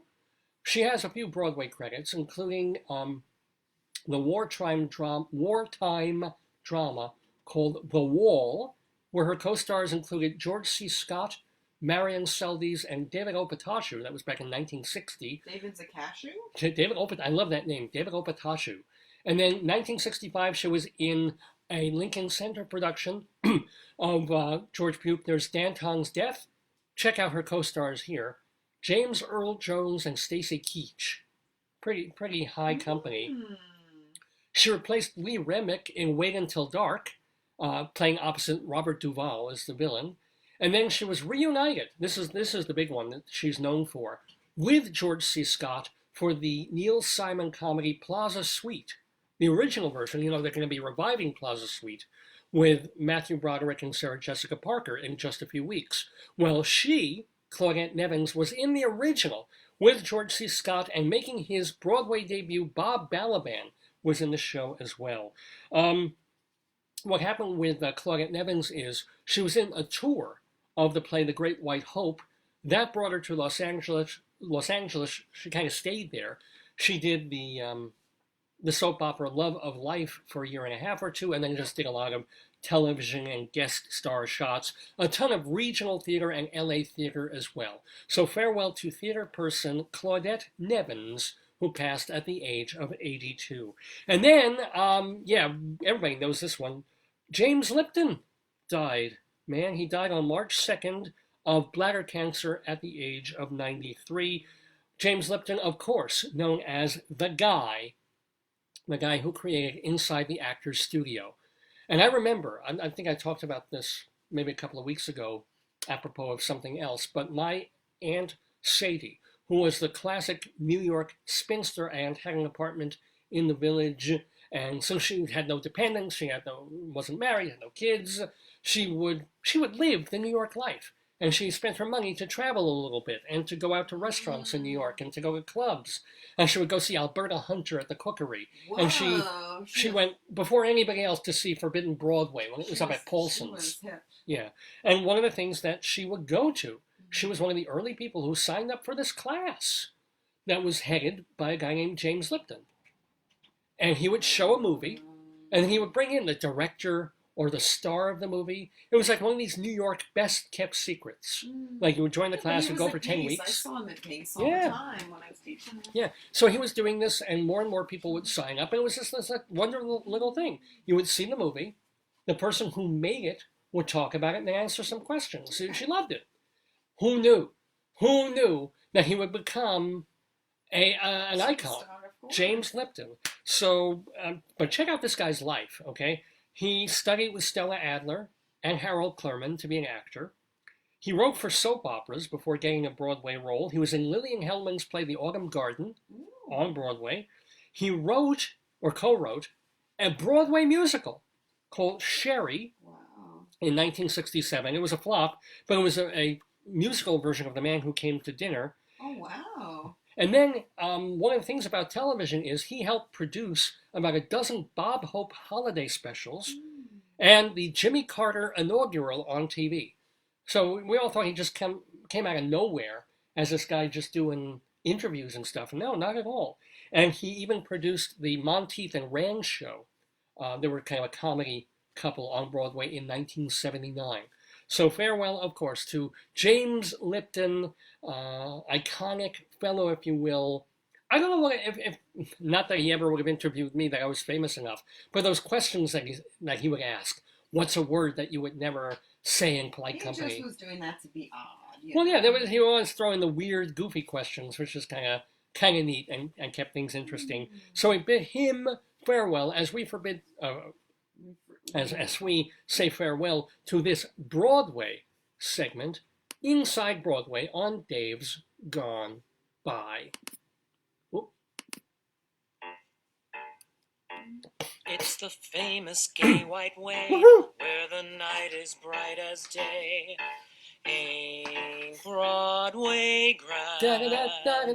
It's not just a thoroughfare, it's a tingle in the air. Ain't Broadway grand? It is. It's excitement, it's romance, it's all fun and song and dance. This wonderland. You can be a millionaire quicker here than anywhere. Ain't Broadway grand? Talking about Broadway is grand here on Dave's Gone By. It is about, well, not about, it's about 10:37 in the morning Eastern Time. So in just a few minutes, we're going to have with us Beth Malone, the Tony-nominated actress for Fun Home. She's off-Broadway currently in The Unsinkable Molly Brown. We're going to hear a little bit of her singing, and then Rabbi Saul Solomon will be talking to her on the program. So before we get to that, why don't we do our Colorado Limerick of the Damned. Oh, and I'm going to make sure that we can get her phone call. You could have her call my phone if it's a better quality if you want. Well, I can't reach her to give her your number for her to call in. When she calls in, you can have her call in my phone. Yeah.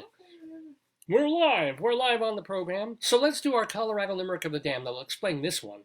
This is just Joyce and I, as I mentioned before, have been living in Colorado for a bunch of years. And it came into my head for no particular reason at all to start writing these little poems about all these different towns and cities and municipalities in the state of Colorado. And of course, them being little limerick poems, they're rude and crude and awful and wonderful, I think. Oh, I think I invited people from your account. That's fine. That's okay. That's totally cool. Yeah. So I've been doing them, and we've been doing one a week on the show. So we've made it up through like the S's. Because I've got about 70 or 80 of these in the can as we speak. And sometimes I'll still write some new ones. Well, there's a place in Colorado that I hadn't even heard of until this week when I was poking around for places to write a poem about. And wouldn't you know, there's a town in Colorado called Minturn. Minturn, Colorado. So we will turn to Minturn on this Saturday morning for our Colorado Limerick of the Damned. You're the poetry man. A limerick is a comic verse of 5 lines, in which lines 1, 2, and 5 will end with words that rhyme.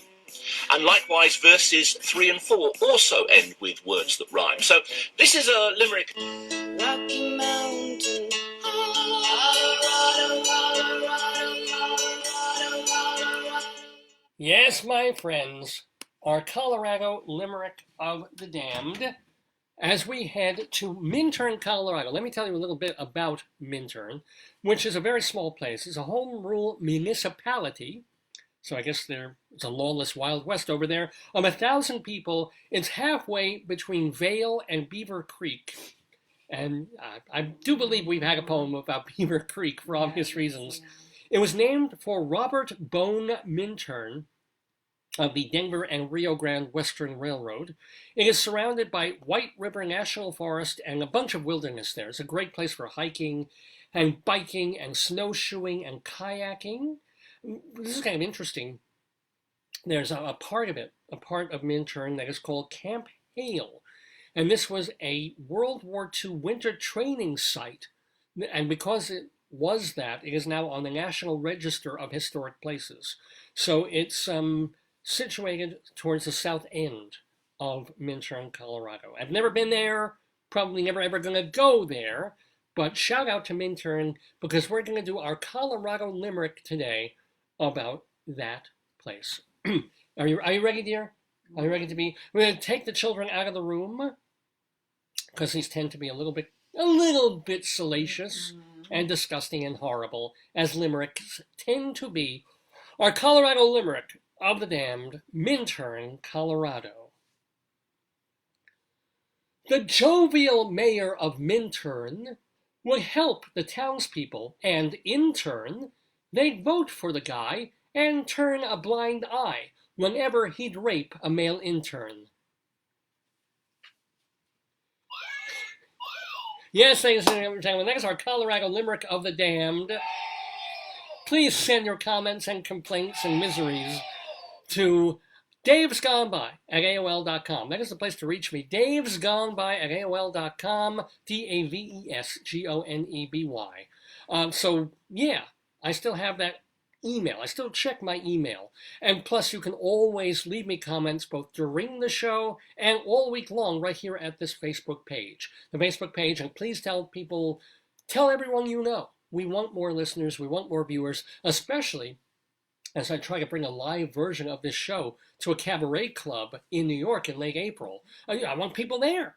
I want you folks there. So tell everyone to come join us on Saturday mornings on this Facebook page, or to watch the archives of older shows, either by scrolling down on Facebook or watching our whole archives at davesgoneby.com, our main website. Some of the links are broken there. We're trying to go through them and clean them up, but we still have hundreds of episodes there, hundreds of interviews. It's all at davesgoneby.com. I also want to point you to a website called shalomdammit.com.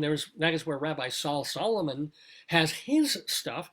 He's got his stage show, Shalom Dammit, an evening with Rabbi Saul Solomon. An early long version of that show is all there, and you can watch it at his website, shalomdammit.com. That is also a place where you can watch his or listen to his rabbinical reflections and see the episodes of his hilarious TV show that he did for Long Island cable TV about a decade back. It's all at shalomdammit.com. You can also check out the Rabbi on his Twitter feed at Rabbi Saul Solomon. My Twitter feed is Radio Dave 2. Radio Dave, the number 2. So I think that's giving you a whole bunch of ideas of where you can contact me, how you can keep in touch with this program. Remember, we've also been archiving shows at archive.org. And also, if you just want the audio, if you're just into podcasts, instead of video when you're at the gym or traveling around, we've been archiving the past year or so of audio of our shows at castbox.fm. I know I'm throwing a lot of stuff at you. Let me throw some music at you. Let me play some Beth Malone music, because she should be calling us momentarily in the Daverhood to talk to Rabbi Saul Solomon. Let's hear her with, let's maybe do the signature song, the song that kind of earned her. Well, the show that earned her the Tony. She didn't actually do this song. Someone else did in the show. But this is from Fun Home, the Tony-winning musical, a tune called Ring of Keys.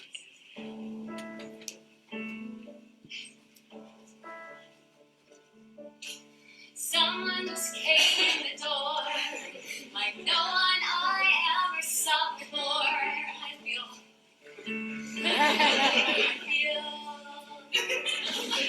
I don't know where you came from. I wish I did. I feel so dumb.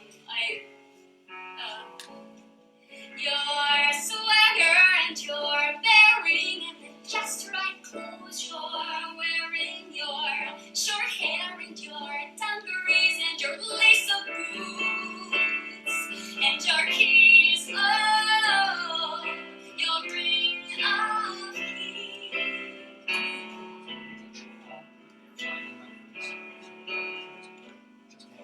I thought it was supposed to be wrong, but you seem okay with being strong. I want your soul. It's probably conceited to say, but I think we're alike in a certain way. Your swagger and your bearing and the just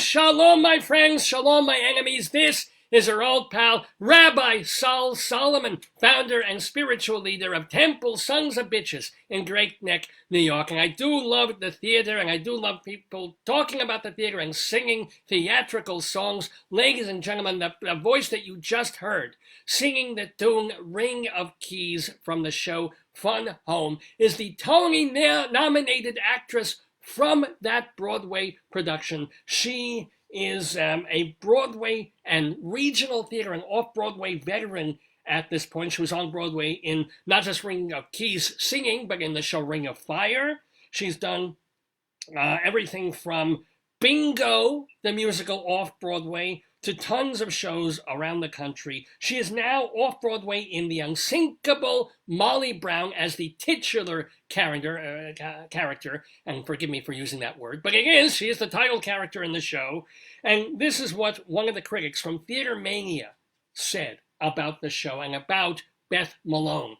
As the indefatigable Molly, Malone seems to burst off the stage with vigor and heart. And then for theaterreviews.com, the critic there said, quote, "The remarkable cast is led by powerhouse Beth Malone, who provides impeccable vocals and relentless energy, infusing her character with intelligence and growth that is robust and intoxicating." Now, I have, unfortunately, a growth on my neck that is robust and not intoxicating, but this is a very different kind of thing. Ladies and gentlemen, please welcome Broadway actress and UNC graduate, Beth Malone. Shalom, Beth. Hello. Wow. I mean, thank you, and thank you for having me, and thank you for reading reviews that I haven't read because I don't read them. So I'm like, oh, the reviews are good, so that's good. That is good. So you avoid reviews. Do you even read them after a show closes, or you never read them? After the show closes, it's not as interesting. So, sometimes, well, I think I would read them if it wasn't such a big role that I was so, sensitive about. Like, if anybody said anything negative, even if I got, 8 great reviews and 1 terrible one, I would only remember the bad one. You know what I mean? Or even that the problem that actors have is that they also believe the good ones, and if a critic points out something that you're doing subconsciously, and then you become... Right. Yeah. It's not fun. Like, it gets into your performance one way or another. It just has to, and they just can't have it right now. I'm just like, it's a beast. Like, this role is a beast to do. I have to do it twice today. Oh. So, just to do it is Herculean because it's just, it's like I'm old, and I. Yeah. And so I, it's all I can do. So I just gotta focus and do it. The reason the reviews are good is because I do prioritize it over everything else in my life while I'm doing it. It's the main thing. I'm super boring off stage right now, but everything goes into those 2 hours. So. Yeah, no, we do first of all appreciate your talking to us on a 2-show day and not being on vocal rest, which is because people usually end up screaming at me. So do be cautious of that. Have a cough drop handy. We'll see how it goes. So let's see, let's roll it back, because you had in some ways that typical journey. You're in a small town, that's far away from the bright lights, big city of New York, and yet you want to be in this field. And you made that journey here. And in some ways, your story is a little bit atypical. But when did you realize that this is what you had to do with your life? Well, I think when I was very young, I kept trying to move to New York and failing because I was from Castle Rock and I had no skills. I had no life skills. So I would come here and just get a roommate situation and get a bunch of jobs, but I didn't know anything about how to audition or how to go about getting decent auditions. There was a thing called Backstage at the time, and I think there still is, but when you have an agent, you don't have to go through Backstage. You get calls from your agent of things that people are going to see you for, and you don't have to wait in line. Like when you don't have an agent, you have to wake up really early, go get in line for these equity principal auditions is what they were. Cattle calls, yeah. but then you get a number and then you return later in the day. So it's really, really demoralizing and wreaks havoc on like your work schedule. You get up really early, you get your number, then you go to work at your menial job, and then you go back later in the day with your number, and you get to sing 16 bars with like 50 other people. And so there's just like it's really, really hard to get a job that way. It's really hard. But I would get jobs that way, but when I would get them, sometimes they were tour, like out of town thing, and then I wouldn't go back because I was just like, it's just too hard. And I'd go back to Castle Rock, and I would live with my parents again, and I would work at the Country Dinner Playhouse. And, then I would try it again in another couple of years. So I did that. But the way I ultimately got cast in New York was through LA. So I went to grad school, moved to LA, and was starting to work out there. And then I started auditioning for theater out there, and ultimately some things I auditioned for there went to New York. So I got in through like the LA door. Was it Ring of Fire, or what brought you from LA to New York? What shows? It was Ring of Fire, yeah. It was Ring of Fire, but first also Bingo. Bingo is an off-Broadway show that preceded Ring of Fire by just like 3 months. So by the time I made it to New York, it was like a 1-2 punch. I was in 2 things in the same season, which kind of was interesting. And they overlapped a little bit, so I had to leave Bingo early to go to Ring of Fire. And all of a sudden, people were like, "Oh, who's this Beth Malone?" And then Ring of Fire was so poorly reviewed that it was really hard to get seen for things after that. So that was another thing. But you didn't quit after Ring of Fire. Ring of Fire, you had made your decision. I'm going to pursue this, even though the show turned out to be not so well received. Oh, well, my decision to pursue it was just like a lifelong decision to pursue it. Like I've been pursuing it kind of. No, but not to leave New York and go back to Castle Rock and Mommy and Daddy. After Ring of Fire. Oh, no, I had lived in LA by then. Oh, yeah, right. I was pursuing it in LA. By then I had a master's degree and stuff like that. By then. So, but I had gotten that master's degree in acting so that I could, perhaps teach and not ever have to wait tables again, which is what I had been doing. I've been waiting tables a lot. So I was like, well, I certainly don't want to be waiting tables when I'm older. So I got that master's degree, and then, after that, I felt like I really had like some acting skills. So I went to LA and I started auditioning, and that's how I ended up in New York. Now, you have not mentioned, one of the things here is that the producer of this program, Dave, he has been an adjunct teacher, and he got a master's degree from the theater program at the University of Northern Colorado in gorgeous Greeley, Colorado. Now, please tell us some things about your time, because you finished up your bachelor's there, or what did you physically do at UNC? I got a bachelor's, yeah. Yeah, because you were at one school for a year or two, and then you transferred credits or something like that, or what? Well, I went to grad school at UC Irvine, but I went to UNC and just had a ball up there. We just had a blast. We did a lot of really good shows, and I made a lot of lifelong friends. I lived with my best friend in a basement apartment just off campus, and we just had a really good time. And many of the people that I met during those years are still my lifelong friends. Yeah. Well, what did you learn in terms of acting and performing? What did they teach you at UNC? At UNC? Yeah. Well, it's not the best school in the world, and they're $10 million in debt at the moment, but what did they teach you when you were there? Well, when I was there, I had like a really good voice and speech teacher, Heather Hollingsworth. She taught us the International Phonetic Alphabet and introduced us to all that kind of technique-based way of attacking, like dialect training. I had an amazing theater history teacher, Mary Martin. Mary Martin, not that Mary Martin, not Peter Pan flying around the room, Mary Martin. But no. She has a different last name there. I think she's still there. She has a different last name now. Oh, Shuttler, is it? Are we talking? Yes. Oh, okay, yes. Yes. Dave has told me about her, yeah. Yes, she's awesome. And she taught theater history, and I learned a lot. I learned a lot, and it made it easier to transition into like the grad school where things get ramped up a few notches, and you're like, okay, now I'm going to really dig deep into the IPA, and I've drunk deep from IPAs myself. actually. What's that? I've drunk deep from IPAs. That's a Yeah. little joke. That's embarrassing. Little comedy right there. But let me ask you, although in Purim it's appropriate, but let me also ask you on the personal side, growing up in Castle Rock, being a small town person, at some point you came to the realization that you liked girls more than boys. Was that Yes.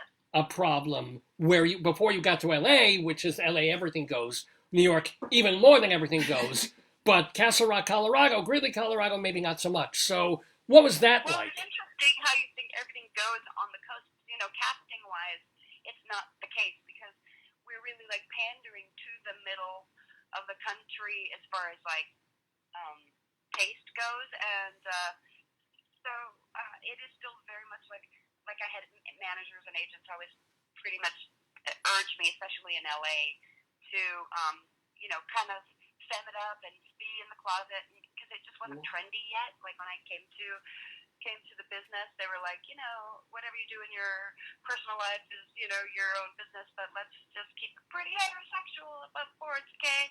And then, you know, so that was how I played a lot of wives and moms stuff at LA, tons of TV commercials. I have more husbands than I know what to do with, and then it became a thing where I was sort of at the end of my rope with that, and then I was deciding to maybe leave the business, and that's when I built my solo show because I thought before I leave the business I want to do something that I want to say, that I want to play, and I want to see somebody reflected back in this business that is like me, because there are a lot of people like me, and I want to see us, I want to be represented, and I want to represent. So I did write this solo show, and that's how like the people from Fun Home ended up seeing me for Fun Home because of the work I had done to sort of leave the business. I was like, yeah, I got to get out of here. This isn't. Well, for people who may not know the show, we should mention that Fun Home is based on a graphic novel by Alison Bechdel of her realizing that she was gay and trying to and coping with that and dealing with that and understanding what it meant and to be that person. That's the song we play, Ring of Keys, is from that show when the young girl in there, it wasn't your character, it was another character who sees what was she, a UPS worker or something?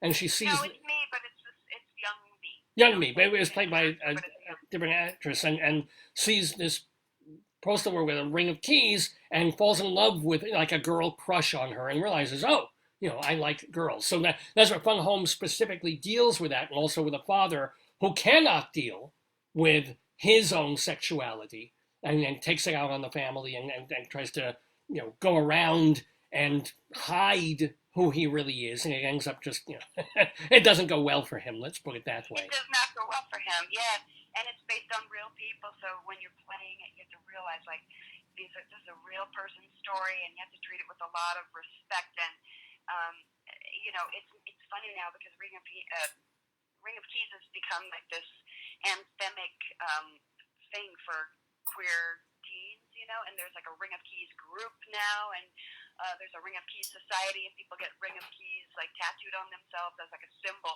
which is interesting because Alison Bechdel, she put it in her graphic novel as just sort of a small specific detail, which is she's brilliant at like pulling out one small detail of a moment and sort of like doing one of those like a map insert of a moment where a specific detail can pop out at you. So she pops this Ring of Keys out, and then the brilliant Janine Tesori, the composer, yeah.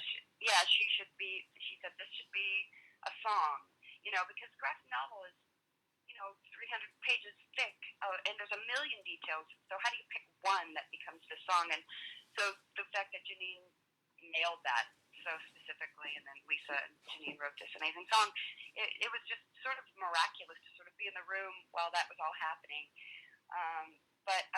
Yeah, that Ring of Keys thing, it is a very specific experience that a lot of queer kids can harken back and be like, oh yeah, yep, that was my Ring of Keys moment. Well, what was your, Beth Malone, what was your Ring of Keys moment? What was the moment when you saw a girl and you went tingle, tingle, tingle, hello, you know? I can very specifically remember I was in a church basement watching Candle Shoe with my friend Chrissy Murphy. When we were, like the church was showing a special viewing of Candle Shoe, the Disney classic starring Jodie Foster, and I was like, oh, I'm like her. I don't know what she is, but whatever she is, that's me. It was like I just had this. It was an identity thing. It was like I've never seen a girl like me, and there she is. It's Jodie Foster, and she wasn't like a lesbian icon at the moment. Oh, right. But at that time, I was like, that's me, that's me, that's me, and it was really important for me. And I left that theater knowing something about myself. That church basement, actually. It was important for me. And how were you, like 14? How old were you at, or 10? Or? Oh no, I think I was like 11. Wow. Yeah. So did you have to go through? 9, younger. One of the things that you apparently did in your solo show was talk specifically about the relationship with your dad. Was that fraught when you realized that I'm Jodie Foster and not Angelina Jolie, as it were? Yeah. Well, it's funny.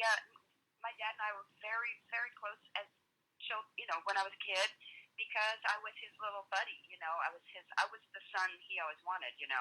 The one he wanted to do stuff with, the one who would do stuff with him, like go, show the horses and hang out in the barn and go fishing and do all this stuff. I have 3 older brothers, but they were sort of like into playing music more, and my dad wanted a son that would be, willing to go to rodeos and stuff, and that was me. So, Well, not to be too cliche, but doesn't that work? I mean, doesn't that kind of, since you're not a girly girl femme per se, wouldn't that be ideal for your dad? It was ideal until I was like, and by the way, I'm in love with this lady, and then he was like, okay, then you're not my kid anymore, and so that was what happened. He disowned me, and it lasted for like 7 years, 7 agonizing years for both of us and our whole family, because every single family function, every family gathering was just sort of, it was like the coronavirus. It just sort of like, it disassembled everything at its core. It's like, oh, you can't go to the movies, you can't go to the Louvre, you can't go to the Broadway show, because the thing at the core of it is community, and you don't have that right now. So was he religious? I mean, what was his? Or was he particularly deeply Catholic or something, or just he felt ooky about gay people? What was his problem? My dad's like a Trumpy, right winger. He's definitely. My dad's still the same guy, but now he has a blind spot just for me and Shelley. I don't know what the deal is now. He still voted for Trump and Mike Pence. So, I mean, there were times where I just can't, now I can't talk to you. So, there was just like, there's just no connection between like my rights and my well-being and Fox News and Rush Limbaugh and politics and stuff. For some reason, he just can't make that connection.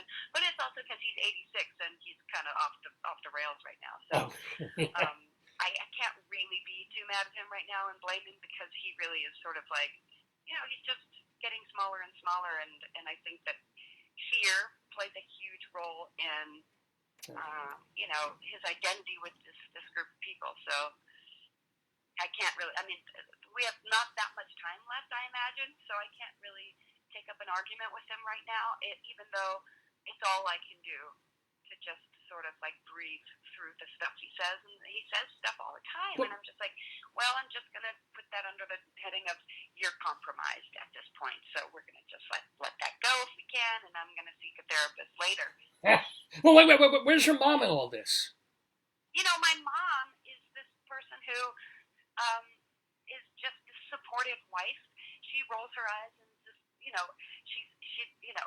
voted for Trump but then regretted it. So she has a good sense to regret it at least, but, I don't know. It's hard to say. Well, speaking of old dogs and new tricks, if you will, and I will, you've been doing the unsinkable Molly Brown now several times. You're doing it off-Broadway at the moment, but you were doing it regionally. Was it always this new revised version that you've done, or have you been in the pre... I joined it. It's been this new revised version, yeah. Well, what have they done to change? Because you would figure Molly Brown is such a a spunky kind of character, that it wouldn't have issues in terms of the Me Too and the woke era. But what do they have to change to make it more palatable, I guess, for modern audiences?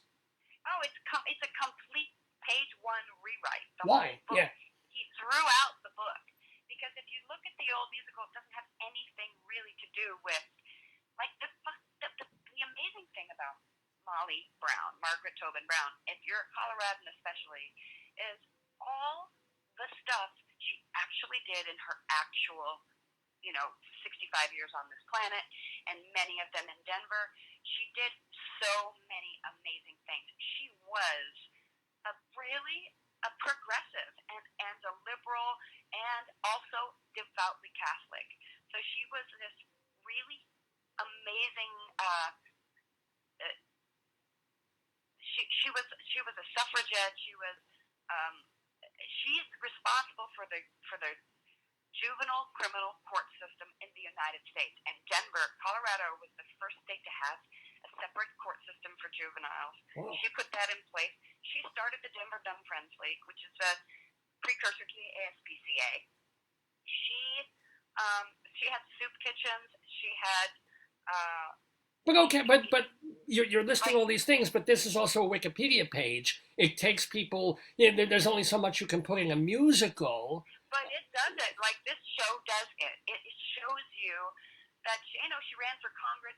The original musical has this like pistol flashing, high kicking saloon girl, rags to riches, not too bright. And then when she becomes part of Denver society, she makes all these social faux pas, and nobody wants to, nobody wants to have anything to do with her till she survives the Titanic, and then, and some of that is actually true. Like the Sacred 36 did snub her, and she was sort of known for her brash mouth and her lack of social grace, until she survived the Titanic, and then she became like the flavor of the month.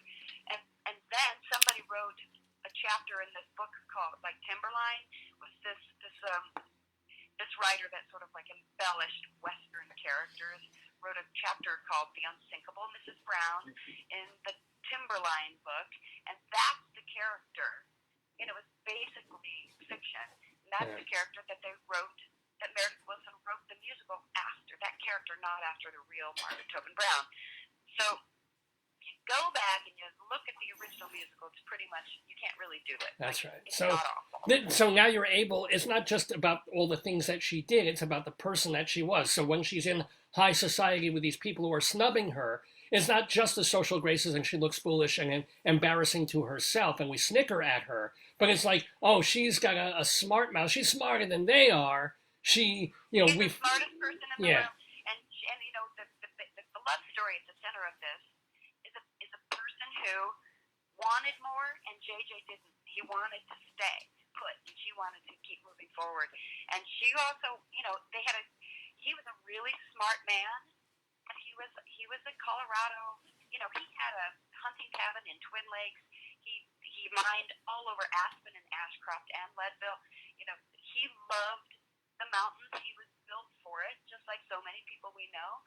And she wanted to see the world. She wanted to learn several languages, study acting. She ended up studying acting in New York, and then, she was on the stage in New York, Paris, and London, and then she was teaching acting at the Barbizon School for Women when she died at 65. So, he wanted to stay home, and they were two strong personalities, and that's ultimately what tore them apart, and they were estranged at her death. But our show has them sort of coming together because they did write these long, beautiful letters. You can go to the Denver Historical Society and read all of these beautiful letters that they wrote back and forth to each other. So they stayed friends. They were lifelong friends, and they stayed married their whole life. They were married because she was so Catholic, but they were not together. Well, obviously, Beth Malone has studied and researched and done your due diligence on this role of Molly Brown. And if you want to see the results of this, and also her talent as a singing, dancing actress, by gosh, go see The Unsinkable Molly Brown. It's off Broadway at the Abrams Arts Center, which is on Grand Street, kind of on the Lower East Side there, now through April 5th. I have to think, and I don't want to give it a kanina hura, as my people would say, but considering the reviews that have come out, is there talk even at this point of an extension or a move? Can you say that? Well, we've extended it now. I think we've extended it as far as we can go. There's rumblings about it possibly moving, but I don't think it's going to. I think this is going to be it, and then it's going to release into the regions, and people can do it, and people can do this new version of it. And finally, like the Meredith Willson score, that is the state. You know, the thing about this show is like the score has stayed intact. They've repurposed the songs in this magical and brilliant way. So this great score of Meredith Willson's will finally get heard again, and that's the beauty of this new revised version too. It's like. But you are now a working actress in demand, which means that after April 6th, what are you doing? Well, I'm jumping right into this suffragette musical called Jeanette, and that is definitely Broadway bound. So we'll see when that one goes in, and then I'm shooting a movie, something very interesting and sort of thrilling that I can't quite talk about. Okay. But, and then it's, like TV and stuff. I've been shooting a lot of TV this year, which has been great for the old pocketbook and for getting insurance for me and my wife, because SAG insurance is so good. So that's been awesome. But then, I'd love to get back and ski, actually, at the end of ski season before they shut the list down. Well, yeah, you couldn't, I guess, go to upstate New York. You don't have to schlep back to Colorado. We got snow. No, you do. You can't ski up here. It sucks. May you get so rich that you can buy your own snow. That would be everything. So, by the way, what is it? Your name, say her name was Sherry. Your wife's name is Shelley. I'm sorry. How did you meet Shelley? I met her at the Crystal Palace in Aspen, Colorado. I went up there and asked for an advance on my paycheck. That's exactly the truth. That's how I met her. I said, "Can I get an advance on my paycheck to pay my car payment?" And she was the person you asked. Yeah. And the rest is history. Oh, so how long have you been together? 27 years. 27. Oh, Mazel Glick. So you made that choice after a certain point when it was legal. I'm going to marry this person. Yes.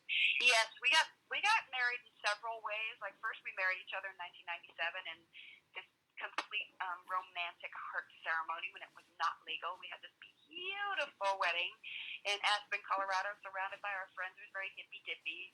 Everybody was holding a sunflower, and they said a prayer into it, and then we had that bouquet drying for years and stuff. It's really, really beautiful. And then we moved to LA, where you could get spousal rights. They weren't calling it marriage. They were calling it what were they calling that? I forget what they called it at the time. Honey Shell, do you remember it? She's not here. She's here somewhere, but she's hiding. But what did they call us when we were not married in LA, but we got rights? Partners? Domestic partnership? I don't know. Yeah. I don't know what it's called. Yeah. Somebody will have to call in and tell you what it was called. And then we got married, but it wasn't legal. And then we got married when it was legal. Remember when they took it away for a while? Like people who were married were suddenly not married. Oh, right. That like proposition something or ridiculousness. Yeah. Then we got properly married in 2015 in New York City. So we're in the book, like we're in the book of names. That was the thing that was so meaningful when you go into the county courthouse and you see, the oldie-timey, written in people's handwriting, book of names of like John, Smith married Mary Nevin on April 4th, 1912. Like Shelley Shepard and Beth Malone are in the book of names together for all history. Because I do feel like I'll spend the rest of my life, and if there is an afterlife, my soul is stuck to this person forever. So why not have it in the book of names? Wow. Forever and everness. It feels really good to have it legalized. It felt important. Well, I mean, it's wonderful to hear. We wish you certainly a huge mazel tov on that. I've got one or two more questions for the delightful Beth Malone, though, before we let you go. We do want to remind everybody that right now through April 5th, as a matter of fact, we just got someone writing in to say, someone named Tom says that he's listening to the program on a train on his way to New York to see the play. He's going to see The Unsinkable Molly Brown. Oh, great! Thanks, Tom. I guess he's seeing the matinee. It's today, what, at 2 o'clock and 8 o'clock? You have two shows. Yeah, I better warm up. I better go, Yeah, he's going. So Tom, maybe wave at the end of the show when they're bowing and say, "I was listening to Dave's Gone By," and etc. But you have until April 5th, everybody, to go see this show downtown at the Abrams Art Center. It's 466 Grand Street, and then, as we said, after the show, it may not move, and nothing may happen with it. As you said, you're already working on Jeanette, which is this Broadway bound show, and you've got TV stuff doing. What are some roles, since you must be a musical theater geek, like so many people are, that you, at your age, are hoping at some point might get the chance to play? Well, let's see, at my age, like, a lot of times, like, I'm offered the mom, like, the mom in Evan Hansen, and the mom in, Sing Street, you know what I mean? Like, these are the things that I've been, the mom in Jagged Little Pill, these are pretty great roles. Yeah. Like, the Jagged Little Pill mom is a great role. Next to Normal, maybe you could do. That's, yeah. So, but I don't want to do those roles. Oh. I don't want to replace and stuff. For me, like, the mom roles, I'm not like, oh boy, I get to play the mom. For me, I'd rather, like, look to things like, things that are normally cast with men, and think about how we can rethink this role to be a female. Like, this is what more I'm interested in right now, because oftentimes those are the better roles, those are the better stories, the more interesting stories that you want to immerse yourself in. If you're going to put yourself through something, because like Angels in America, I did Angels in America on Broadway. Right. You played the angel. You were in the... Yes, yeah. the titular character again. There's that word, And, yes. As it were. And, it's a big, giant investment of your body and your mind and your voice and things like that. And if you want to put yourself through that, you really want it to be something you're really into. Otherwise, it's better to just stay available and do TV because the pay is so much better. So I understand when people are like, I'll go to Broadway and I'll do a show, and if it's this show, and I won't do any single show. Like, there's an all-female 1776 that's kicking around that I am interested in doing. Oh. There's a bunch of, like, before it gets to New York, it goes to here, and it goes to there, and it goes to here, that I'm not quite as game to do, just because it takes, I would do it, but it takes a lot of time out of your schedule when you could be doing, those jobs that really pay the bills, because those things, when it's not in New York, it doesn't pay that well, so you're kind of struggling and scrapping along to do this thing you really love, and now I'm feeling a little bit old to be doing that. In your 20s, you live on SpaghettiO cans, and it's fine, and you're crashing on couch. Yeah, so much. I get that. Especially, But be excited and be happy that your agent is getting you to the point where so many weeks a year I'll be getting TV work. Yeah, it's thrilling, and it's so it's so good to do it. And then you go and you shoot for a few days, and you're really kind of available for many, many things, including life. Like, my nephew's getting married this year, and I get to go. Because I'm not going to be trapped in an 8-show a week thing. These things are also important as you get older. You want to be there more, because I've missed so many things over my life. I missed my best friend's wedding, and that I'll never get quite over that.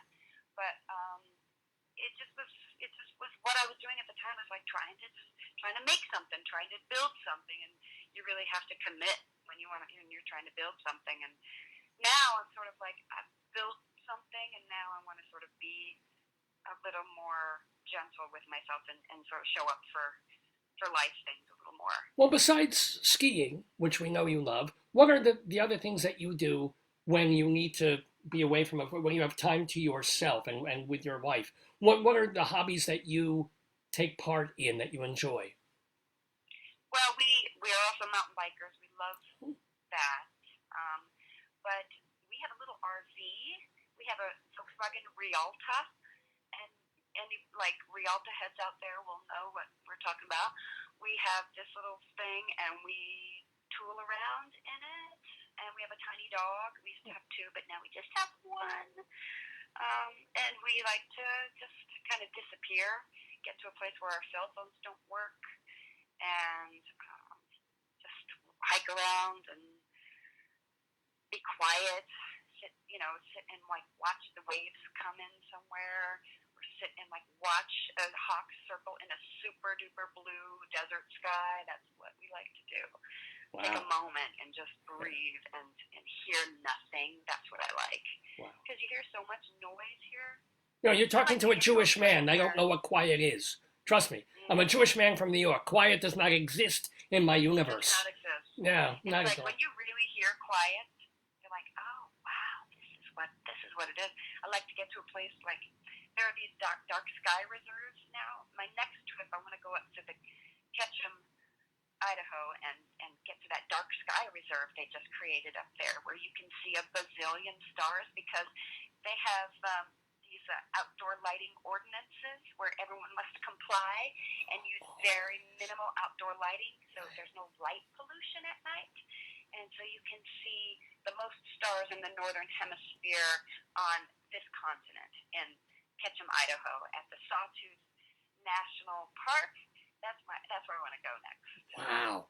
Well, I hope you get there and see as many stars as possible. But if you folks watching and listening at home want to see a great star yourselves, all you have to do, you don't have to go to Idaho. No, you just have to get on a subway and get yourselves down to 466 Grand Street to the Abrams Art Center and watch the shining star that is Beth Malone as the unsinkable Molly Brown. It just remains for me to say, Beth, it's just been lovely and delightful talking to you. I wish you great further success and quiet end times to yourselves and good health and good things for you and your wife. Happy Purim to you and Thank you.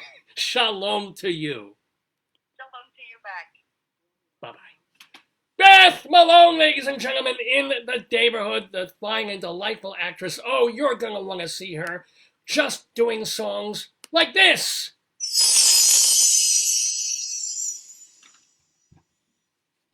Hi, my name is Beth Malone, and I'm singing I Ain't Down Yet. I ain't down yet. Sure, I'm tuckered and I might give out, but I won't give in. How could anybody say that I'm down? Look, I'm thinking very hard how to break through. Maybe here, maybe there, maybe no place. But there'll come a time where nothing nor nobody wants me down like I wants me up. Up where the people are, up where the talking is, up where the joke's going on. Now look here, I am important to me. Ain't no bottom to no pile. I mean much more to me, not mean to anybody I ever knew. Certainly more than I mean to any sour yazzy hampers like you guys. Go ahead, break my arm. Me say uncle? Ha! Don't make a bit of difference. You keep saying I'm down till I say so too. Jared try stepping on a piss hand? There's one now. Jump him, stomp him, thinking you got him, thinking he's quit. He don't think so. There he goes. And you can be positive sure I'm as good as any pissant that ever lived. Oh, I hate that word down. But I love that word up, because up means hope. And that's just why I love hope. For someplace better, someplace, I don't know, cleaner.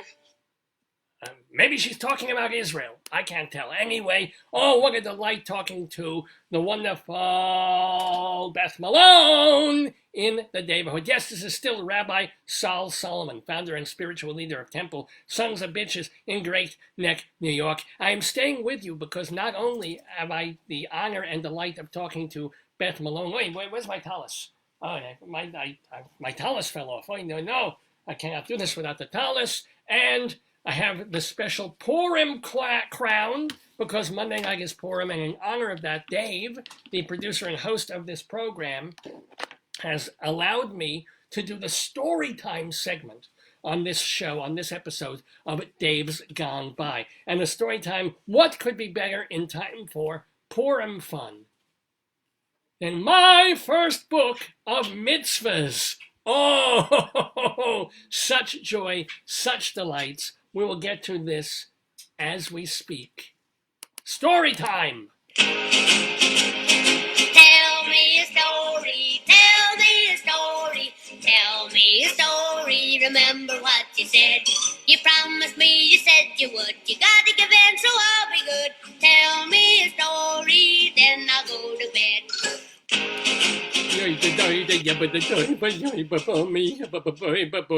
Story time, ladies and gentlemen. So what we do here on the program, usually Dave does this, is he reads from, this is the Hebrew way, reads from a book written by someone else so he doesn't have to come up with new material, and shares it with you. And what better way, since Purim is Monday night, this very happy holiday in which Jews were saved from the evil Haman,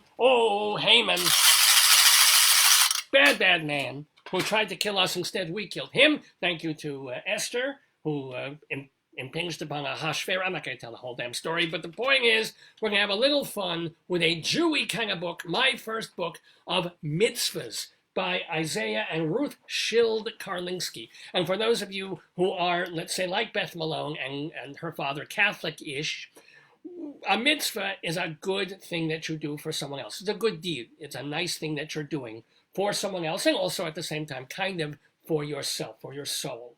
It's a mitzvah. And look, book sale book. Yeah, that's what I'm talking about. So popular, they sold it twice. Here's my first book of mitzvahs by Ruth Schild Karlinski with photographs by Isaiah Karlinski. And look at that. She loves this book so much. There you go. That's, speaking of love that cannot share its name. Don't want to know what's going on there. By Feldheim Publishers. Let us begin. This, by the way, was first published in 1985 and then revised in 1986. I guess they had to take the crucifixes out. By Philip Feldheim Inc., which is, wait a minute, is this true? What? Did they do this accidentally? What? This person spells Philip Philipp. So That's Philippe. yeah, I took no, there's no E on the end. It's just Philip Feldheim. That can't be right. Printed in Israel yet. So yay for that. That's In Jerusalem and New York, Young Readers Division. This book is dedicated to all our children, Chana Elisheva, Yosef Dov, Tzvia Tzipora, Ephraim Menachem, and Yehuda Peretz. I have many more children than that, by the way. And to all the Yeladim who helped us with this book. Yeladim, by the way, are children. Oh, look, it's time to get up in the morning. Here's a little Jewish boy giving his love to Hashem. What's he doing there? I don't know. I don't Why want is to his know. mouth open, and why is that his potty? This is where he's going to wash it. I think it's going to wash his hands. Oh. Netilas Yadayim. Those of you who have been to Seder's, you know what this is. This is washing of the hands. Good morning! I just woke up. I had a good rest during the night. It's probably not Jewish. And I'm all ready to start a new day. The first thing I do every morning is say, Modeh Ani. That is a little prayer. Thank you, Hashem, for waking me up to another day. And then I wash my hands in a special way. I wash them in dirt. No, I'm kidding. It's called Netilat Yadayim. I pour water on each hand 3 times with our special Netilas Yadayim cup. And I say the bracha. And I make fun. But if you do this Netilas Yadayim and wash your hands that gracefully, no, there will be no coronavirus if everybody did that. There'll be other viruses, but not that one. I pour water on the hands. I say the bracha, the blessing. Now I've done the first mitzvah in my day, and I'm ready to do many more. Rabbi, why do you Would you like to do something? Because I'm doing mitzvahs. I'm excited about it, goddammit. To yell, Rabbi. Oh, it's time for, look at this. It's time for tzitzis. Look at that, tzitzis. Now, these are not the nipples of the titular women we're talking about. Tzitzis are the fringes on the tallis that we have. When I was 3 years old, my parents gave me my first pair of tzitzis. They were new and white, just like my Abba's, just like his father's, only smaller. His fathers were white? I think his was new and white and also smaller than his dad's. His dads were white. I felt so proud when I put them on. Wearing tzitzis reminds me of the 613 mitzvahs in the Torah. The mitzvahs in the Torah are things that you're supposed to do to be a good and better person. So, yeah, like you remember all 613. At night, when I go to sleep, I put my tzitzis on a chair near my bed. In the morning, I always remember to put them on and make the special bracha. And then I give my tzitzis a big kiss. Yes, that's what I do when I get up in the morning. Get a nice big kiss on my tzitzis. Oh, let's see, my siddur. This is when you daven tefillah here. My siddur is my book of tefillos. When I have a whole bunch of Hebrew here, I won't even bother to explain. When I daven, this is when they bounce up and down and do the prayer. When I daven and say these prayers, I am talking to God, to Hashem. We daven 3 times a day. See, the Jews are more economical than Muslims. Muslims 5 times a day. Every time somebody makes a phone call, every time you see a commercial on TV, you gotta roll out the prayer rug, sit there and do prayer. Jews are like, who has time? We want to make some money. So 3 times a day, morning, afternoon, night, that's when we do our thing.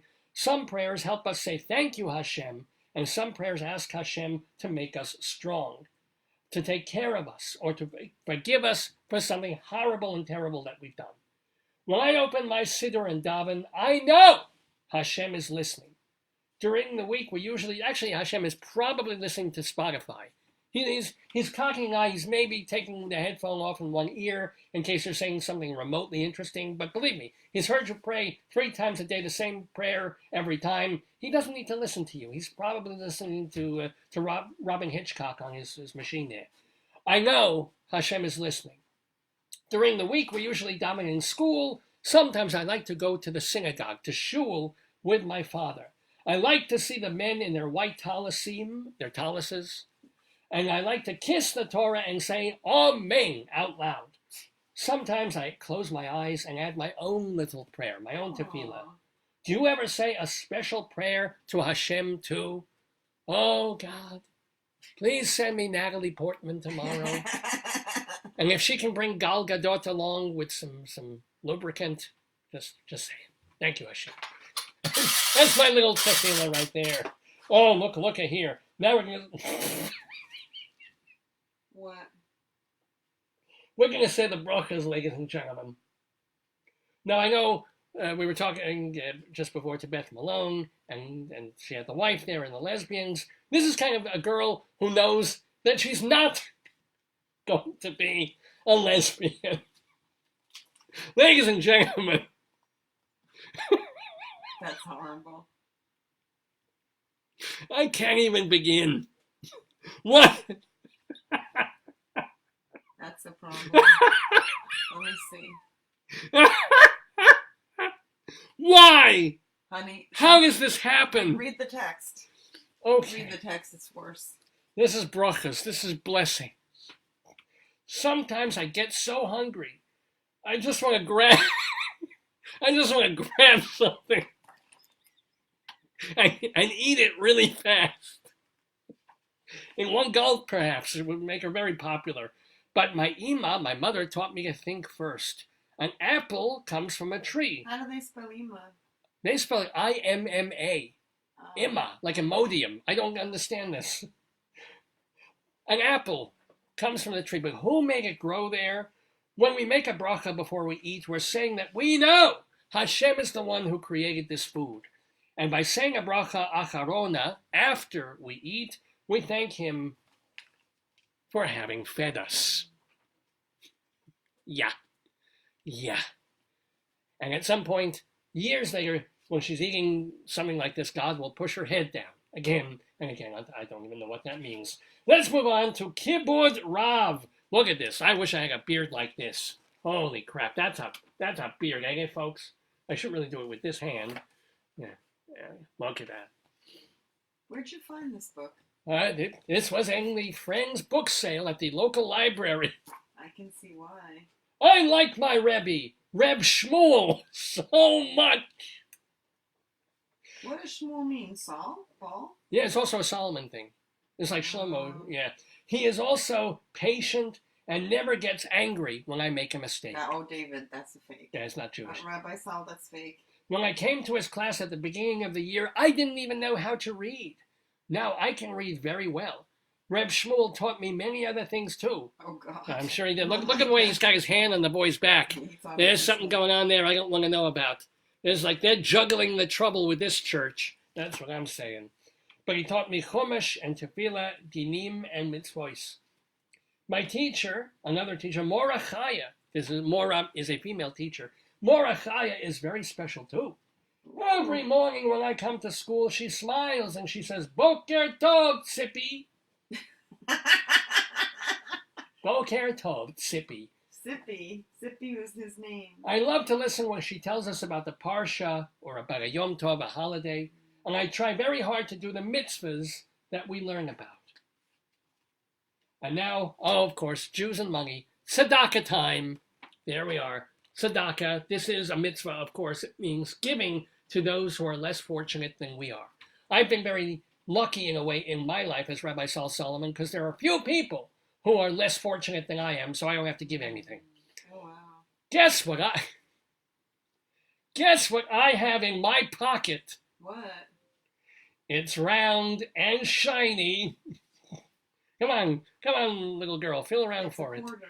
I'm saving it to put in the tzedakah box. That's right, it's a coin. The money in the tzedakah box will be given to poor people so that they can buy food and clothing for their families. I like to hear the plink, plink of coins dropping into the tzedakah box. And I like the good feeling I have inside me knowing I am helping someone else. Well, that's very nice indeed. Let's talk shalom. Sometimes when I am with my friends, we all want to play with the same thing, like the thing in my pocket that's round and shiny, or like riding the same bicycle. We fight and shout and everyone gets angry. Oh, look at this. Look at Jews fighting. Wow. There's something. That's Ollie Foreman right there. When that happens, however, I think of the word shalom. Shalom means peace. It is a mitzvah to make sure that you don't fight or argue with others and that they don't fight with you. I think of what I can do to make peace because everyone's happier when there's shalom. And as I said, Hashem, if you could send me a nice piece like Natalie Portman or Gal Gadot, I would be tremendously grateful to you for that. Moving onward with this book that we are reading, my first book of Mitzvos. I guess these two are going to be more than just friends, if you know what I'm saying. Ve'avta l'reacha kamocha. Ephraim and I are very good friends. We like to be together.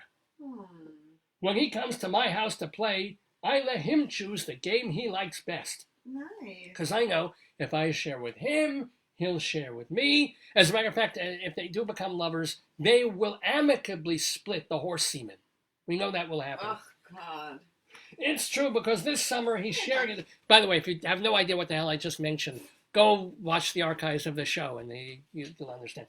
It's true because this summer he shared his ball with me. Yes, indeed. They shared his ball together. Very happy to see that. And taught me how to throw and catch. So one of them is obviously the pitcher and the other is the catcher. When I'm with Ephraim, I feel I'm doing the mitzvah of Ahavta l'reacha kamocha, loving my friend as I love myself.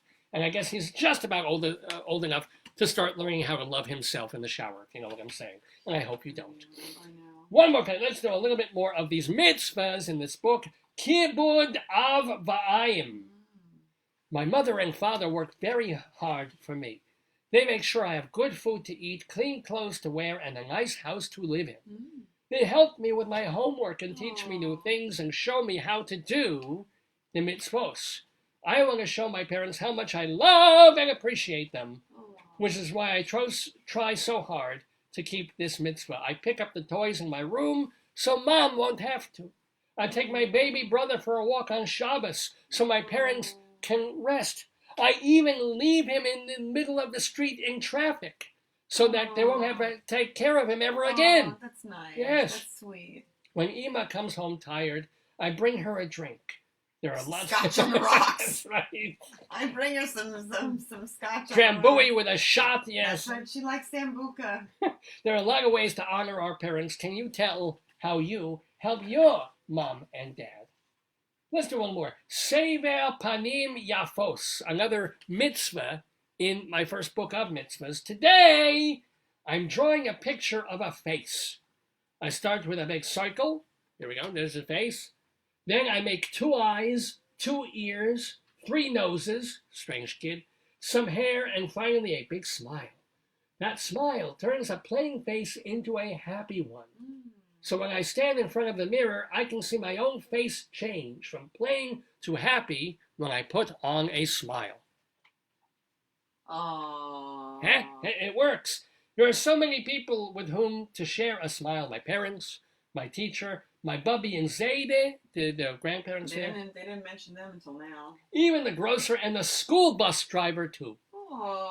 It's a mitzvah to greet everyone besever panim yafos in a friendly way. Oh, Mel just joined us. Thank you and welcome, Mel. Doesn't it make you feel good, Mel, when someone smiles at you, Mel? Smile.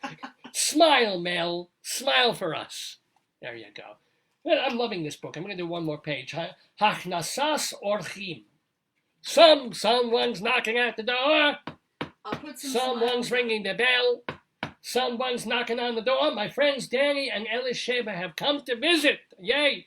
When visitors come to our house, we have a chance to do a very important mitzvah called Hachnasas orchim, making our guests feel welcome. So when Danny and Elisheva come inside, I take their coats and I hang them up. I invite them into my room to share my toys, and later I take their coats and I sell them on eBay. I'll even prepare a snack to eat in the kitchen. We have a lot of fun I just together. have smiley faces. Well, we are having so much fun together reading my first book of mitzvahs. The next time I'm in the Daverhood, I will continue and finish reading this wonderful, delightful book, my first book of mitzvahs, as part of Dave's Gone By and Storytime. Well, for now, I think I should get back and let David finish this program, the Dave's Gone By Facebook, your podcast, your program of the stream.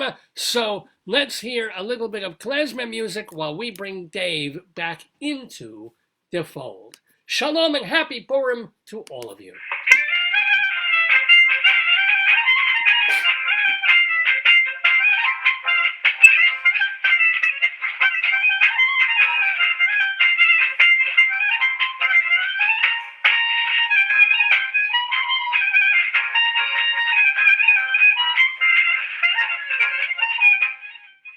By the way, in case you couldn't see it, the rabbi gave me his shirt. You couldn't really see when he was wearing it on camera, but this is the ultimate Purim shirt.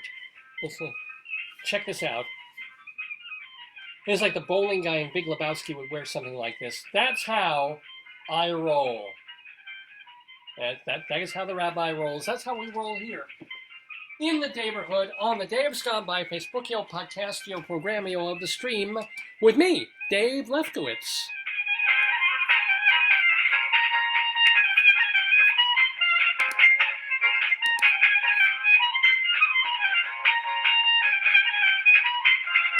Oh yeah, it is about 11:45 Eastern Time in the Daverhood.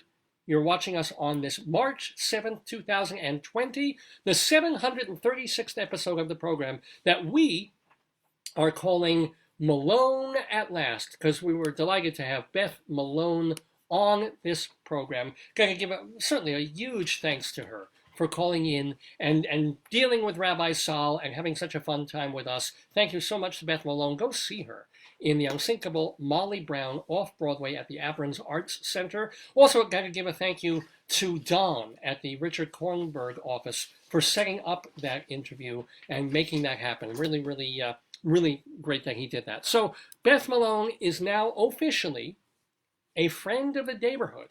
That is someone who has been on the program, whether recently or many, many years ago. We consider them friends and even family of the show, and we like to let you know what they're up to since they've been on the program. The Friends of the Daverhood.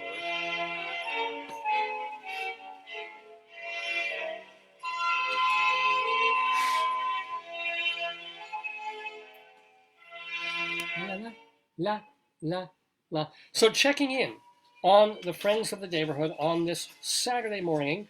Let me show you. I think I may have to read that one off the, didn't print out properly, so I better read that from the interwebs. One moment, please. Hold on. Where are we? Here we go. I'll find it in a moment, folks. Our Friends of the Daverhood.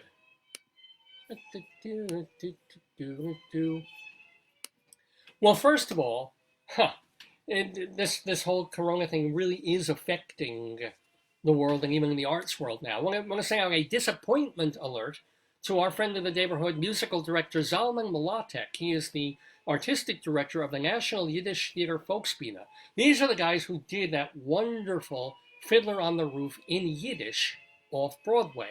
And they were touring it. Well, they were going to bring it to China.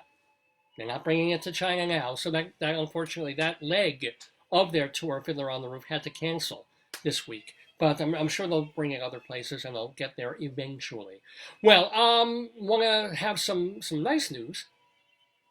Adam Sandler has not been on this program. We all know who Adam Sandler is. He's going to get the Founders Award from ASCAP, their music publishers and music rights people. I didn't even realize this. The chairman of the board and the president of ASCAP is our friend of the Daverhood, Paul Williams. Of course, that Oscar-winning singer, songwriter guy, Phantom of the Paradise. He was on our show many years ago. Still doing well. Paul Williams announcing that for ASCAP. So a shout out to him. Want to let you know that today, Mike Agronoff will be at the Richmond Town Tavern in Staten Island singing his folk songs. Or tonight, you can go see Sandy Hackett's Rat Pack show at the Tarrytown Music Hall. Sandy Hackett is the son of the late Buddy Hackett and a comedian in his own right. Want to remind you that you have just a couple more days to see Emoji Land off-Broadway at the Duke Theater on 42nd Street featuring our friend Ann Harada. David Cale is trying out his new solo show. It's called Sandra at the Pangea Theater, and that is happening only tomorrow, March 8th. On Tuesday, the York Theater at St. Peter's Church up on Lexington Avenue, they're having, check this out, an evening with Sheldon Harnick and friends. Sheldon Harnick, my God, the guy who co-wrote Fiorello and She Loves Me and Fiddler on the Friggin' Roof he wrote it in English. But yeah, he's alive, he's well, and he's going to be feted by the York Theater in this benefit with lots of people singing his songs. On Friday the 13th,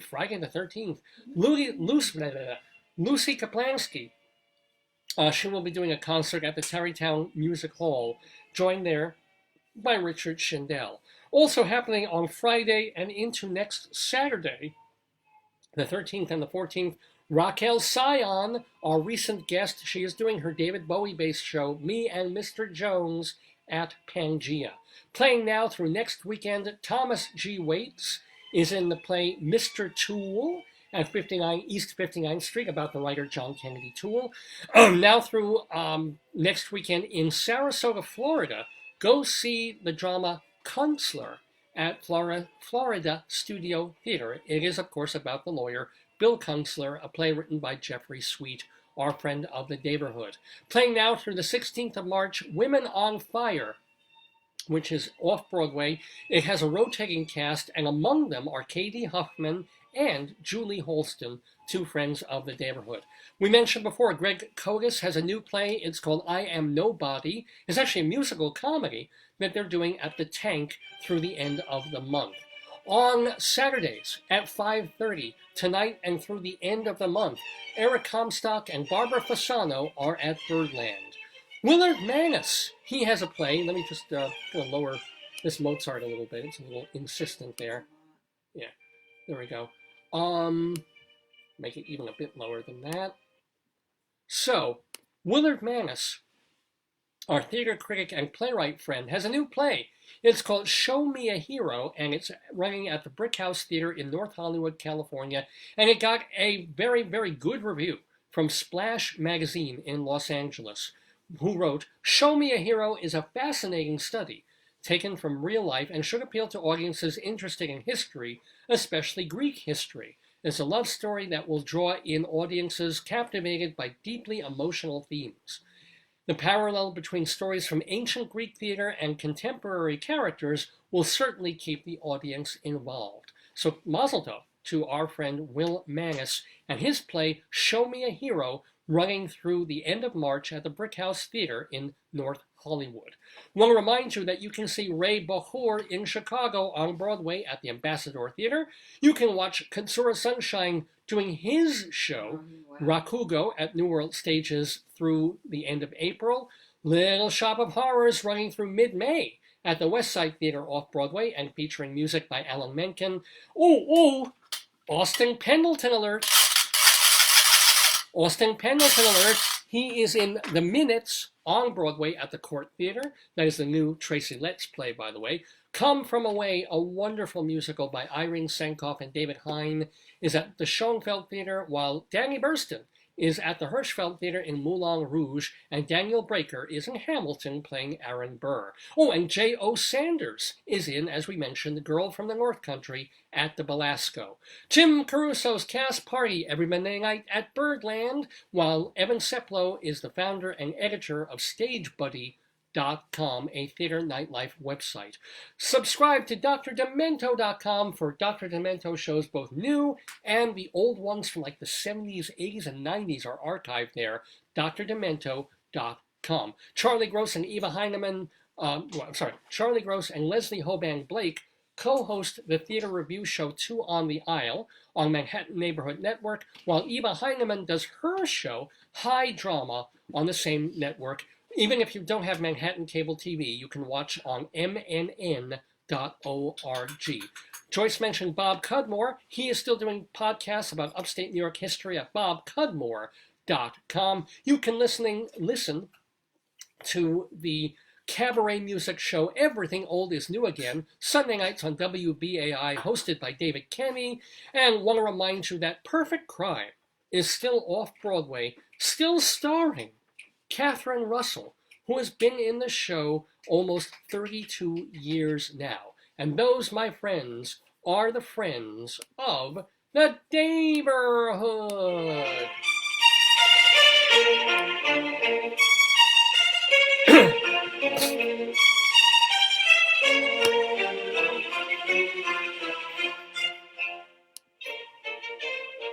Yes, ladies and gentlemen, having so much fun on the Dave's Gone By Facebook, podcast, program, of the stream on this Saturday morning, March 7th. We have just a few minutes left in our Saturday morning before it turns into Saturday afternoon, but we do have one more item to do.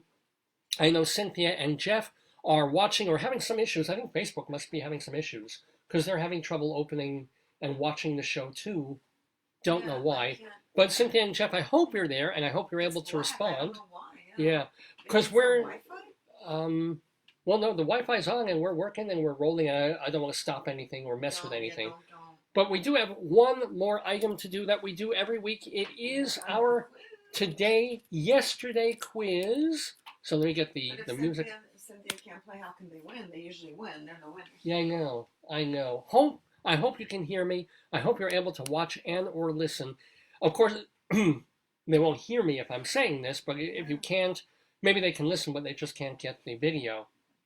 Remember that our archives, you can always go back and play the game if you can't stay for it now, in our archives at davesgoneby.com or right here on the Facebook page if you scroll down. But our Yesterday quiz has to do with things that happen on a date in history. This is March 7th, so we're going to ask some questions about things that happened in history on March 7th. That's why we call it our Yesterday quiz. Get it? And we always open with the same Beach Boys mini theme.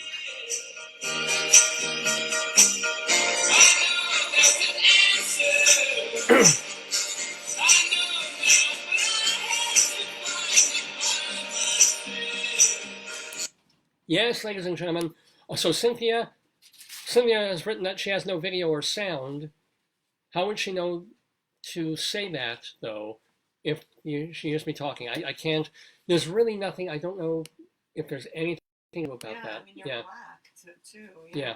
But she doesn't even have sound, so maybe, unfortunately, I don't know what the problem is. It doesn't seem to be on our end. No, it's in the watch parties are black with no Yeah. sound. Well, anyway, I hope whoever is out there who can hear or watch, we're going to do our quiz, and we're going to get through it, and hopefully there's some people who are watching and listening, and there was a guy listening on the train to the interview with Beth Malone, so we know that we're going out somewhere to some places. Maybe it's just the watch party that's kind of. So Cynthia, maybe just watch here. Forget the watch party. She doesn't come in from the watch party ever. She comes in from the back feed. Well, anyway, sorry about that. Let's do our today yesterday quiz for March 7th. Let's see how you know. Let's roll it back 115 years for our very first question. In 1905, today yesterday, responding to public pressure, this author revived his world-famous detective for one more collection of stories published today, The Return of Sherlock Holmes. Please name the writer. Hold on. She said Jeff has sound. Oh, cool. Oh, I'm glad sound is coming through. So, please name the writer of these stories. In 1905, the author had kind of written this character off, didn't want to deal with him anymore, but the public was like, we want Sherlock. We want Sherlock. What is the name of the author? Oh. I'll give you a few minutes while you for those of you who do have sound, rum pum pum pum rum tee tum rum tee tum tum tum tum tum tum tum pum pum. Actually, I also have my where's my little my xylo machine. Yeah. So Cynthia and Jeff, or anybody who wants to type in, because you're playing against yourselves, you're also playing against my cousins Cynthia and Jeff, and maybe cousin Mark if you're still out there. Let's have that answer, because we're going to have to count down and give the answer to the question. Number one, I haven't given the answer yet, so I haven't mentioned it. Who wrote the Sherlock Holmes stories? Who was it? In fact, I'm going to throw this one to you, Joyce. You probably know it. Who was the author of... Arthur Conan Doyle. Yes, indeed, it was Sir to you, Arthur Conan Doyle, who wanted to write all these other things, but will be for... There you go. Jeffrey and Cynthia got it just under the wire. All right. They're 1 for 1. How are you doing in our Today Yesterday quiz? 1912 is the year for our second question. March 7th is the date. That was a big day for Roald Engelbrecht Gravning Amundsen. I will say that again. Roald Engelbrecht Gravning Amundsen. This Norwegian explorer announced that he and his team made it to this location. Name it. Where did they get to? Climb every mountain, ford every stream. If you are Norwegian, you will reach your dream. So the fella's name is Amundsen, Norwegian explorer, on this date announced that he and his team made it. They lost a couple of dogs doing so, but they did it. They made it. They got there. Where did they get? Today, back on March 7th, 1912. So, Hun, do you want to make a guess on this one? No. No guess? No? We have a guess from Cynthia and Jeff. Well, Cynthia and Jeff, you are it'd be 180 degrees or half a continent. What would it be? Because you're off by... You're on the wrong pole. Exactly. Your poles are wrong. Switch your poles. So they said the North Pole. It was, in fact, the South Pole. No, it wasn't Mount Everest either. So you guys are 1 for 1 here on the Dave's Gone By quiz. Moving on to the next question. The year, yesterday, 1923. Now, speaking of plane crashes, speaking of plane crashes because Amundsen ended up dying in a plane crash in 1928. So speaking of crashes, in 1923, this Argentine treasure, he was still alive. I made these so convoluted. Let me try this again. He would be killed in a plane crash in 1935, but not before he became the greatest singer and songwriter of the tango. Now, this fellow was not actually Argentine. He was born in France. But on March 7th, 1923, he would apply to be an Argentinian citizen, which he was granted 2 months later. Name this author of such songs as Por una cabeza and Mi noche triste. Boy, that was a convoluted question right there. Yes. So I'll say this again. I just wanted to work in the plane crash. But no, on this date, this Frenchman applied for Argentinian citizenship. And he is the most loved songwriter in Argentina because he is so closely associated with the tango. You know this one. So, waiting for an answer from either Mark or Cynthia or Jeff or anybody before I start picking up my trusty xylophone and playing perhaps oh, yeah, I know, a convoluted question. One more time. Who is so closely associated with the Argentine tango, even though he was French and applied on this date for Argentinian citizenship? And he's the author of such songs as Mi noche triste and Por una cabeza. He is a national treasure of Argentina. Who are we talking about? Okay,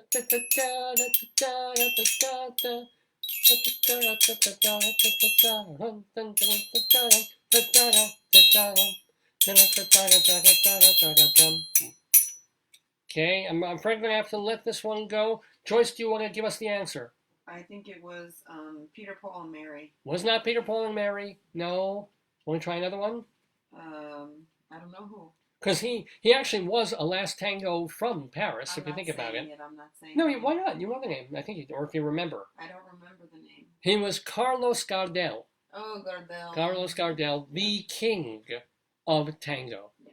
Oh, well. But not a tango dancer, the guy who wrote the songs and you know, all the accordion parts, one assumes. All right, we're a little tough questions here. Maybe you'll do better on this next one. Today, yesterday, 1936. One of my favorite people in the world. Today, yesterday, Adolf Hitler sent troops into a demilitarized zone in the Rhineland of West Germany. By doing this, Germany was breaking a pact that they had signed, quite unwillingly, in 1919. What agreement were they stomping on by marching into this zone? Okay. So this is question number 4. I'll read the question again. On this date in 1936, Adolf Hitler, der Führer, sent troops into a portion of the Rhineland that was supposed to be demilitarized. By doing this, they were essentially breaking an agreement that they had made to not do anything militarily. And it was an agreement that had been signed back in 1919. What agreement were they stomping all over by doing this? Helen, you want to take a shot on this one? I think it was the AT&T and Verizon merger. No.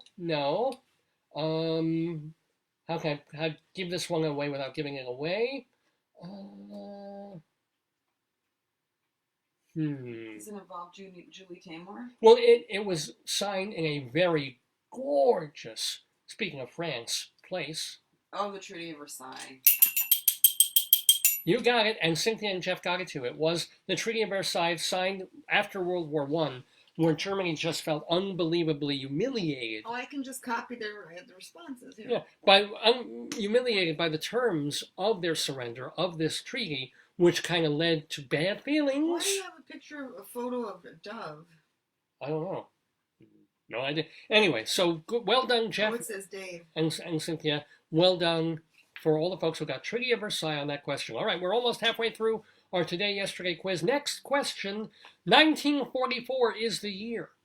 March 7th, the date. Born today in Fort Worth, Texas, is a country folk singer, songwriter, who would be plagued for most of his next 52 years with depression, alcoholism, I know it is. and heroin addiction. Johnny Cash. No. No? No. But he would also, although I'm sure Cash sang his most popular song, but this singer-songwriter will also contribute such songs to the world as If I Needed You, To Live Is to Fly, and the classic Pancho and Lefty. Name this late, great songwriter. Who are we talking about? Born in 1944, died 52 years later after a very rough life that he kind of brought on himself. He wrote such songs as If I Needed You, To Live Is to Fly, and the much covered, much beloved song Pancho and Lefty. Who are we talking about? I'll leave a little extra time because Cynthia and Jeff are saying that there's quite a long delay in the transmission of our Facebook show today. But anywho, I'll give it some time.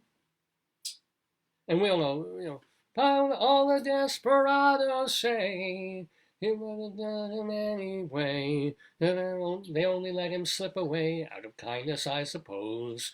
Which, the most famous version of that song, I guess it's kind of a hint, was done in a duet by Willie Nelson and Merle Haggard. It was a #1 hit for them, which made it this songwriter's best loved song and gave him at least an income to live on for a while because he was struggling most of his life. So can I have an answer on this question? Do we know this Texan singer-songwriter, much more popular and much more revered now that he's gone than he was in life? Anybody want to take a quick guess? I don't know. Well, I'm going to have to give this a countdown then. Now, we're not talking about Johnny Cash, and it wasn't Willie Nelson himself or George Jones or Merle Haggard. We're talking about the great songwriter Townes Van Zandt. He's the guy who wrote Pancho and Lefty and a whole bunch of other... Hey, and he wrote some really, really lovely songs. If you ever get a chance to hear Nowhere to Fall, great, great song. Anyway, the late, great Townes Van Zandt. That was kind of a hint because he named one of his albums when he was still alive, the late, great Townes Van Zandt. Anyway, moving on to the next question where we get to the year 1945. I wrote that wrong. 1945, 1 year later, after the birth of Townes Van Zandt, 1945, Arthur Lee was born. Now, in 1967, he and his band released their third album. It was called Forever Changes. It didn't sell that well, but it is now considered a classic, especially because it contains the single Alone Again or. Name Arthur Lee's band.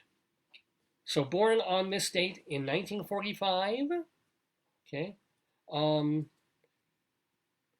then a few years, he's best known, I guess, for fronting a band that released what is now considered a classic album called Forever Changes. That album also has the hit Alone Again or, that you might not know the title so much, but you do know the song and the arrangements of it. I promise you that. So, what was Arthur Lee's band? I'll give it a moment or two because we're on delay.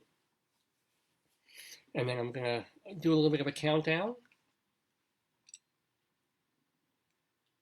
Do you want to take a stab at this one, babe? No. Okay. Well, how about I give you all a hint? And the hint is Valentine's Day. I don't know. That's more confusing. Well, Arthur Lee, the album Forever Changes. And I won't be alone again with you. Yeah? No? I don't know what that is. Valentine's Day? What do you think of when you think of Valentine's Day, dear? Chocolate. Yeah, me too. But the band's name was not Chocolate. Try again. Love.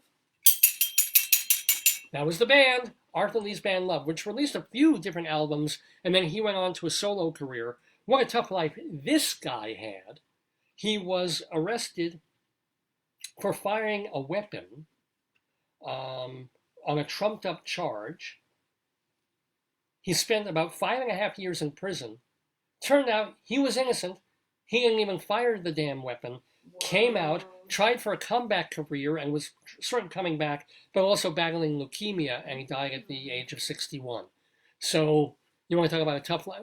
Oh my God! What? We just got the answer from Jeff and Cynthia. Like, we're on such a delay that I gave the answer 2 minutes ago. I don't know if I can give you that one, Yeah, Jeff you and have Cynthia. to. They wouldn't have cheated.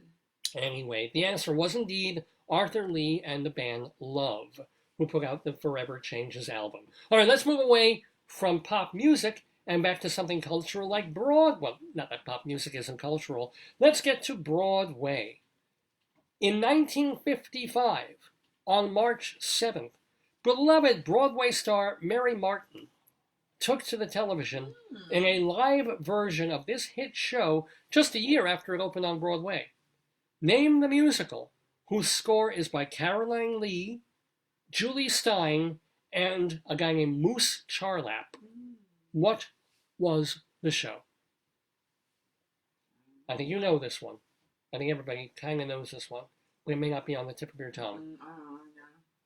And how ironic that someone mentioned Mary Martin before. Remember, Beth Malone was talking to Rabbi Sal, and there was someone named Mary Martin, Mary Shuttler, I guess, was Mary Martin back then. But Mary Martin, Broadway star, went on TV live in this musical on this date in 1955.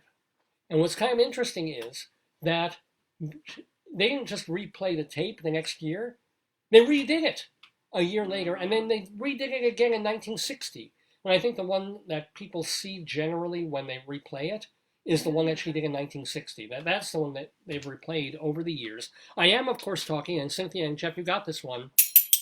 Hung, do you want to, No, I don't. Oh, yeah, come on. I'm flying. Look at me. I'm a bird. I will poop out a turd on that statue below. Who fly? What musical is about flying people, flying children? Oh, Peter Pan. Peter Pan.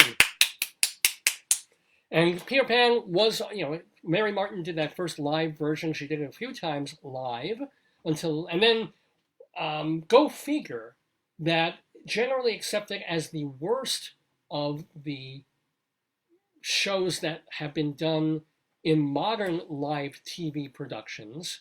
The one that came out that was almost embarrassing was the Peter Pan that they did, if you remember this one, with Allison Williams. You know her from the TV show Girls. And do you remember who the Captain Hook was?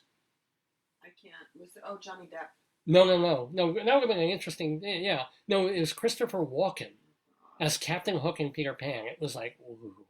And can you believe that was 5 years ago already? But anyway, yep, it was Peter Pan. Internet, 'cause look, it's not. Oh, maybe. Well, again, if you're having slow internet and you're having issues and you can't watch the show, I'm hoping we're able to save the show for you. And if you miss parts of it, you can go back and watch anytime. We have 2 more questions in our Yesterday quiz on this Saturday, March 7th. Speaking of Broadway musicals, after 924 performances, this hit closed at the Alvin Theater on March 7th, 1959. This show was directed by Jerome Robbins, choreographed by Robbins and Bob Fosse, and starred, and this is the real clue here, Sidney Chaplin and Judy Holliday. Name the show. Almost 1,000 performances. Speaking of Broadway musicals, it was at the Alvin. It was at 2 different theaters. I think it moved for the second half to the Alvin. Closed there on this date. Show that was directed by some of the all-time greats here. Jerome Robbins directing, Bob Fosse and Jerome Robbins co-choreographing this show. Sidney Chaplin, Charlie Chaplin's brother, was in it, as was, and one of the star-making roles for this film actress, Judy Holliday. Name the show. Giving you a little bit of a hint. The party's over. It's time to call it a day. God. Should have picked the lower key on that one, definitely. I'll play on the xylophone instead.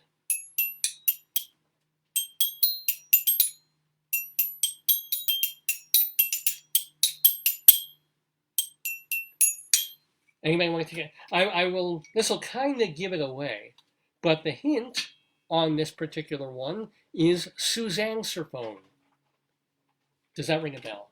Suzanne's phone. Oh, Dr. Seuss. No. Because this musical takes place partially in what we used to have. They don't really have them anymore. In an answer. Oh my goodness, we have an answer. Hon, do you want to try this one? No. I figured Judy Holliday would get it. Yes, it was Born Yesterday. Judy Holliday had already made her mark with Broderick Crawford in Born Yesterday. Oh, no, wait, what am I saying? Born Yesterday, Judy Holliday, yes, that was the big movie that she was in, non-musical, that made her a star. But a couple of years later, she was on Broadway, not in Born Yesterday, but in Bells Are Ringing. That was the show. Bells Are Ringing, Suzanne's answering machine, pre-answering machine, answering service, where she's connecting callers, and that's how she meets the guy, and so forth. The last Broadway revival of Bells Are Ringing was in 2001 and featured Faith Prince and Mark Kudish. And that was kind of didn't really work. It was kind of a flop. But it would have been great to see Judy Holliday back in the day in one of her signature roles in Bells Are Ringing. So yeah, Jeff and Cynthia having kind of a tough time of it today. A, because of the interwebs, and B, because some of these questions. Let's see if they can get our last question right in our yesterday quiz for March 7th. Are you ready, folks? Here we go. The year 1999. 1999 is the year. March 7th is the day. Just a few days after finishing editing his final movie, this film director died of a heart attack at age 70. Some of his films include Killer's Kiss, Paths of Glory, and Spartacus. Name the director. He made other movies that are better known and more associated with his name. So I'll tell you those later. But try and get it from these clues. He finished his final movie in 1999, was released posthumously, died of a heart attack on this date. He was 70 years old.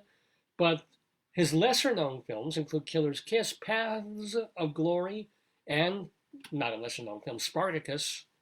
Name this film director.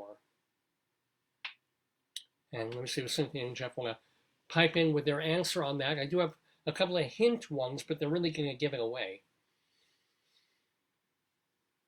So I'll wait just a moment while you're puzzling that out. Okay,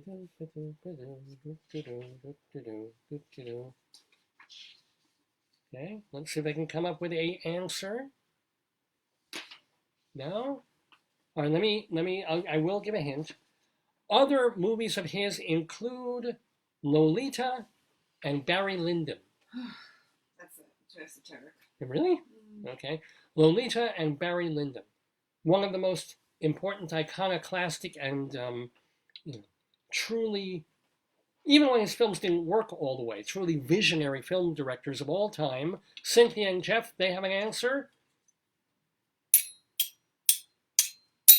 I'll really give it away. His other films also included Dr. Strangelove, Eyes Wide Shut, which was the film he was completing in 1999, and 2001, A Space Odyssey. Do you want to chime in? No. Well, the answer, you are right, Cynthia and Jeff. It was Stanley Kubrick, who passed away on this date in I can't believe it was 21 years ago that we lost Kubrick. Wow. But anyway, well done. Well done. I think you guys hit about 500 today. Wow. Well, there were 9 questions, so there's no such thing as 500. But if there were, you're just under it or just over it.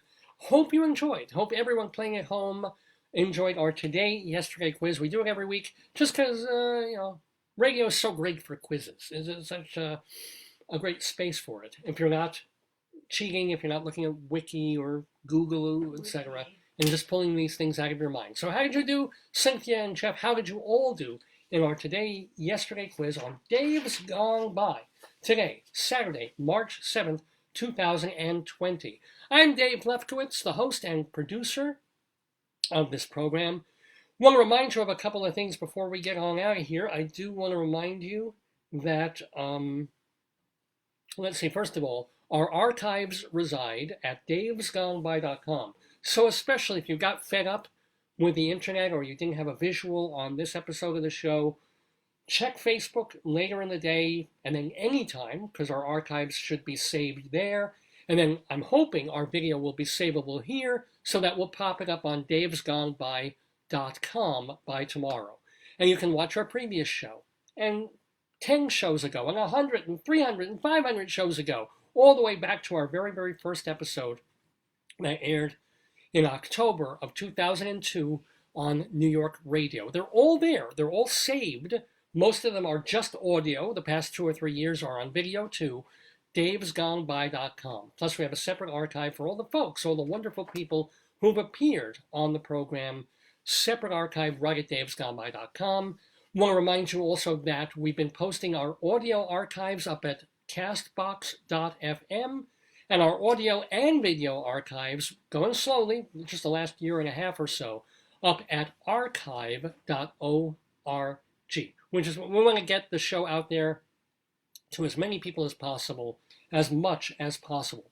And it's really important, especially now, for folks at home, you're watching, you're listening to the show, tell people, hey, there's this really fun podcast that I watch every Saturday. Dave hosts it. It's a whole mix of different things. Get more people to know about the show, please. Because not only do we want more people watching every Saturday or tuning in and checking out the show during the week, but we're trying to get a show together live on stage in a cabaret space at the end of April, right in either downtown in the Village or in Midtown, with me live and Rabbi Sal live and a live guest or two and someone playing live music as well. Should be a whole heck of a lot of fun, and we'll keep the price down to make it really, really worth your while to spend an hour with me in person in the Daverhood telling these kinds of jokes. Yeah, that's right. I need people to tune in and to get more people watching Dave's Gone By. Thank you, Time. Thank you so much, so much, so much to my darling, adorable, and wonderful wife, Joyce, for helping with the show. Thank you to, again, Don at the Richard Kornberg Press Office for setting up our interview with the delightful Beth Malone. Go see her. She's gotten amazing reviews in the unsinkable Molly Brown off Broadway at the Abrams Art Center on Grand Street now through April 5th. So definitely you're going to want to go see that. Thank you to Rabbi Sal Solomon for taking part in the show, doing our story time as well as our interview. ShalomDammit.com is his website, Shalom, D-A-M-M-I-T, ShalomDammit.com. His Twitter feed is at Rabbi Sal Solomon, and he's got his Facebook page, Shalom Dammit, as well. So do check him out in all sorts of different ways. What else do I want to tell you? I want to remind you to be with us next Saturday, March 14th, because I will have my boss as a guest on the show. My old boss from, my gosh, 20-something years ago, when I used to be a writer for Playbill.com. This is the website, we all know it, for theater. It's run by the same people who make the Playbill programs, and we aspired to be, and then ended up becoming, the premier website for American theater news.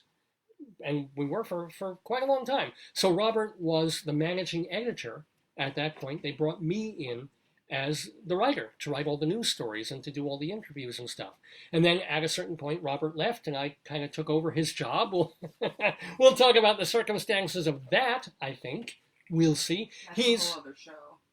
He's also a theater expert. He has written books about the Fantastics. He's written books about A Chorus Line. He lectures about theater. I think he's actually going to be at my local public library lecturing in June about theater and stuff. So, and he knows a ton about musicals, loves the theater very, very much, and he's teaching theater at one of our local colleges or universities. His name is Robert Viagas. I think I forgot to mention that part. No, you said that. Robert Viagas, our guest scheduled next Saturday, March 14th, right here in the Daverhood. And then the week after that, we just set this up. This is fantastic. We have the actor, playwright, and you want to talk about masterful cross-dressers. I don't even know where I'm going with that, but Charles Bush sort of inherited the legacy of Ludlam. What's his name? Charles Ludlam, was it? I think it was Charles Ludlam. But of the Ridiculous Theatricals Company, and Bush saw that and saw what was being done with comic, farcical theater and playing women, but not just in a mocking way, but actually becoming women in women's roles, very strong ones, sometimes hilariously melodramatic, and sometimes more real and normal. Well, anyway, Charles Bush has been doing an off-Broadway show recently. I think it's still running for a week or two, and then he's going to be doing a one-man show that he's been developing in a cabaret space. I think it's at Pangea. It will be in late March or April. Again, unfortunately, I don't have those details in front of me right this second. I do know that on March 21st, Charles Bush will be in the Daverhood talking with Rabbi Saul Solomon. So that's going to be a laugh. And if you ever remember the off-Broadway show Vampire Lesbians of Sodom, Charles Bush wrote and starred in that. He also did The Lady in Question, and he did, the Tale of the Allergist's Wife, that actually was a big hit on Broadway. So Charles Bush, my gosh, a legend, in the Daverhood 2 weeks from today. So it just remains for me to say, once again, most happy Purim. Drink to excess, but don't get on the road. What else should I wish people for? Because I could talk about other stuff. I could go political. I don't. Tell them to wear a costume and be happy. Yeah. Well, you know what? Whatever you're wearing is a costume of some sort. Whoa. So be happy in whatever you're wearing, or be even happier in what you're not wearing. I don't even know where I'm going with that. Let's hear, to take us out of the Daverhood for this week, one more piece of music featuring our guest in the Daverhood, Beth Malone. I don't think we heard this one. This is The Life I Never Led and Gone By.